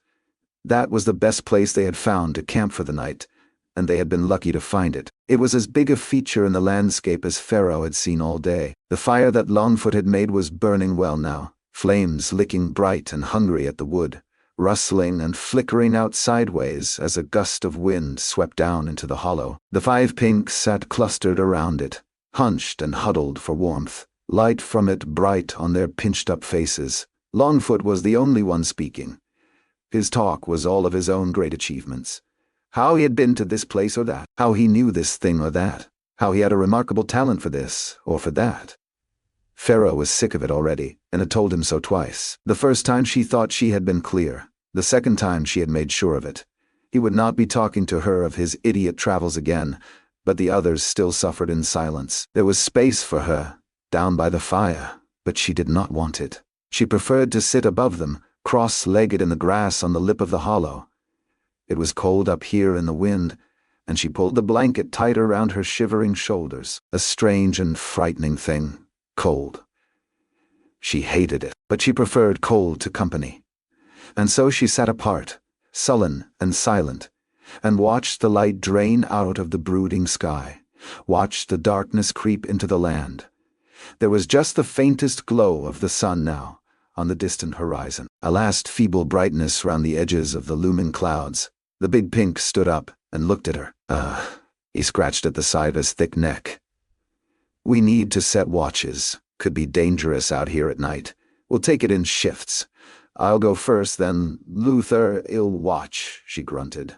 Don't worry, you can sleep. Don't worry, I'll wake you later. I do not sleep. He stared at her. What, never? Not often. Maybe that explains her mood, murmured Longfoot. Meant to be under his breath, no doubt, but Pharaoh heard him. My mood is my business, fool. The navigator said nothing as he wrapped himself in his blanket and stretched out beside the fire. You want to go first, said Nine Fingers. Then do it, but wake me a couple of hours in.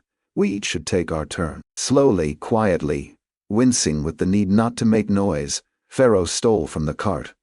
Dry meat, dry bread, water flask, enough to keep her going for days. She shoved it into a canvas bag.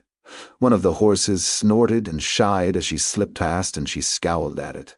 She could ride well, but she wanted nothing to do with horses. Damn fool. Big beasts. Smelled bad. They might move quick, but they needed too much food and water. You could see and hear them from miles away. They left great big tracks to follow. Riding a horse made you weak. Rely on a horse, and when you need to run, you find you can't anymore. Pharaoh had learned never to rely on anything except herself. She slipped the bag over one shoulder, her quiver and her bow over the other. She took one last look at the sleeping shapes of the others.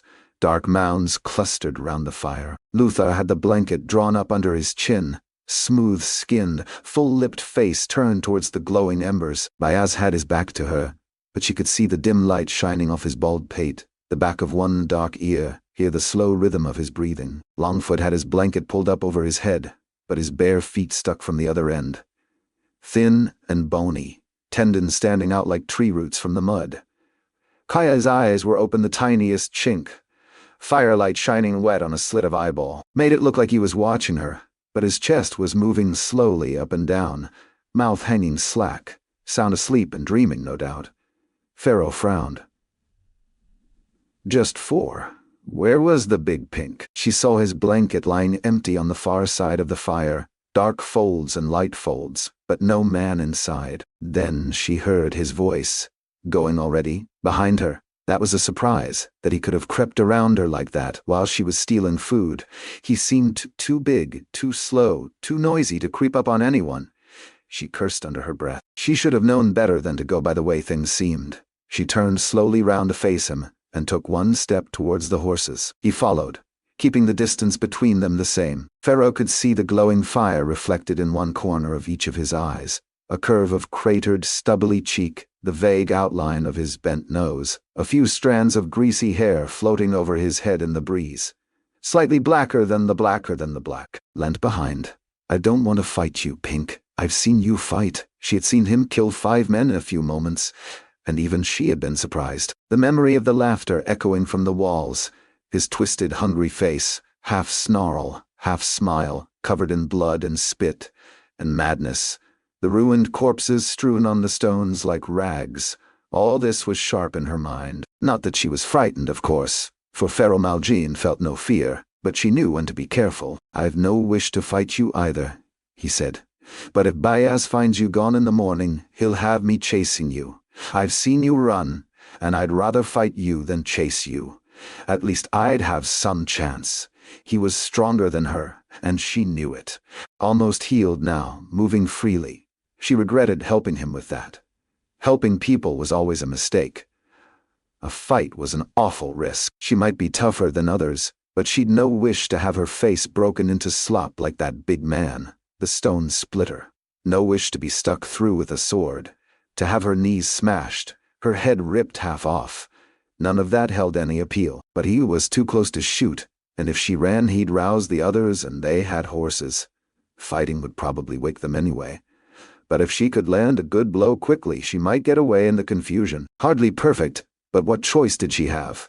She slowly swung the bag off her shoulder and lowered it to the ground, then her bow and her quiver. She put one hand onto the hilt of her sword, fingers brushing the grip in the darkness, and he did the same. All right then, Pink. Let's get to it. Might be there's another way.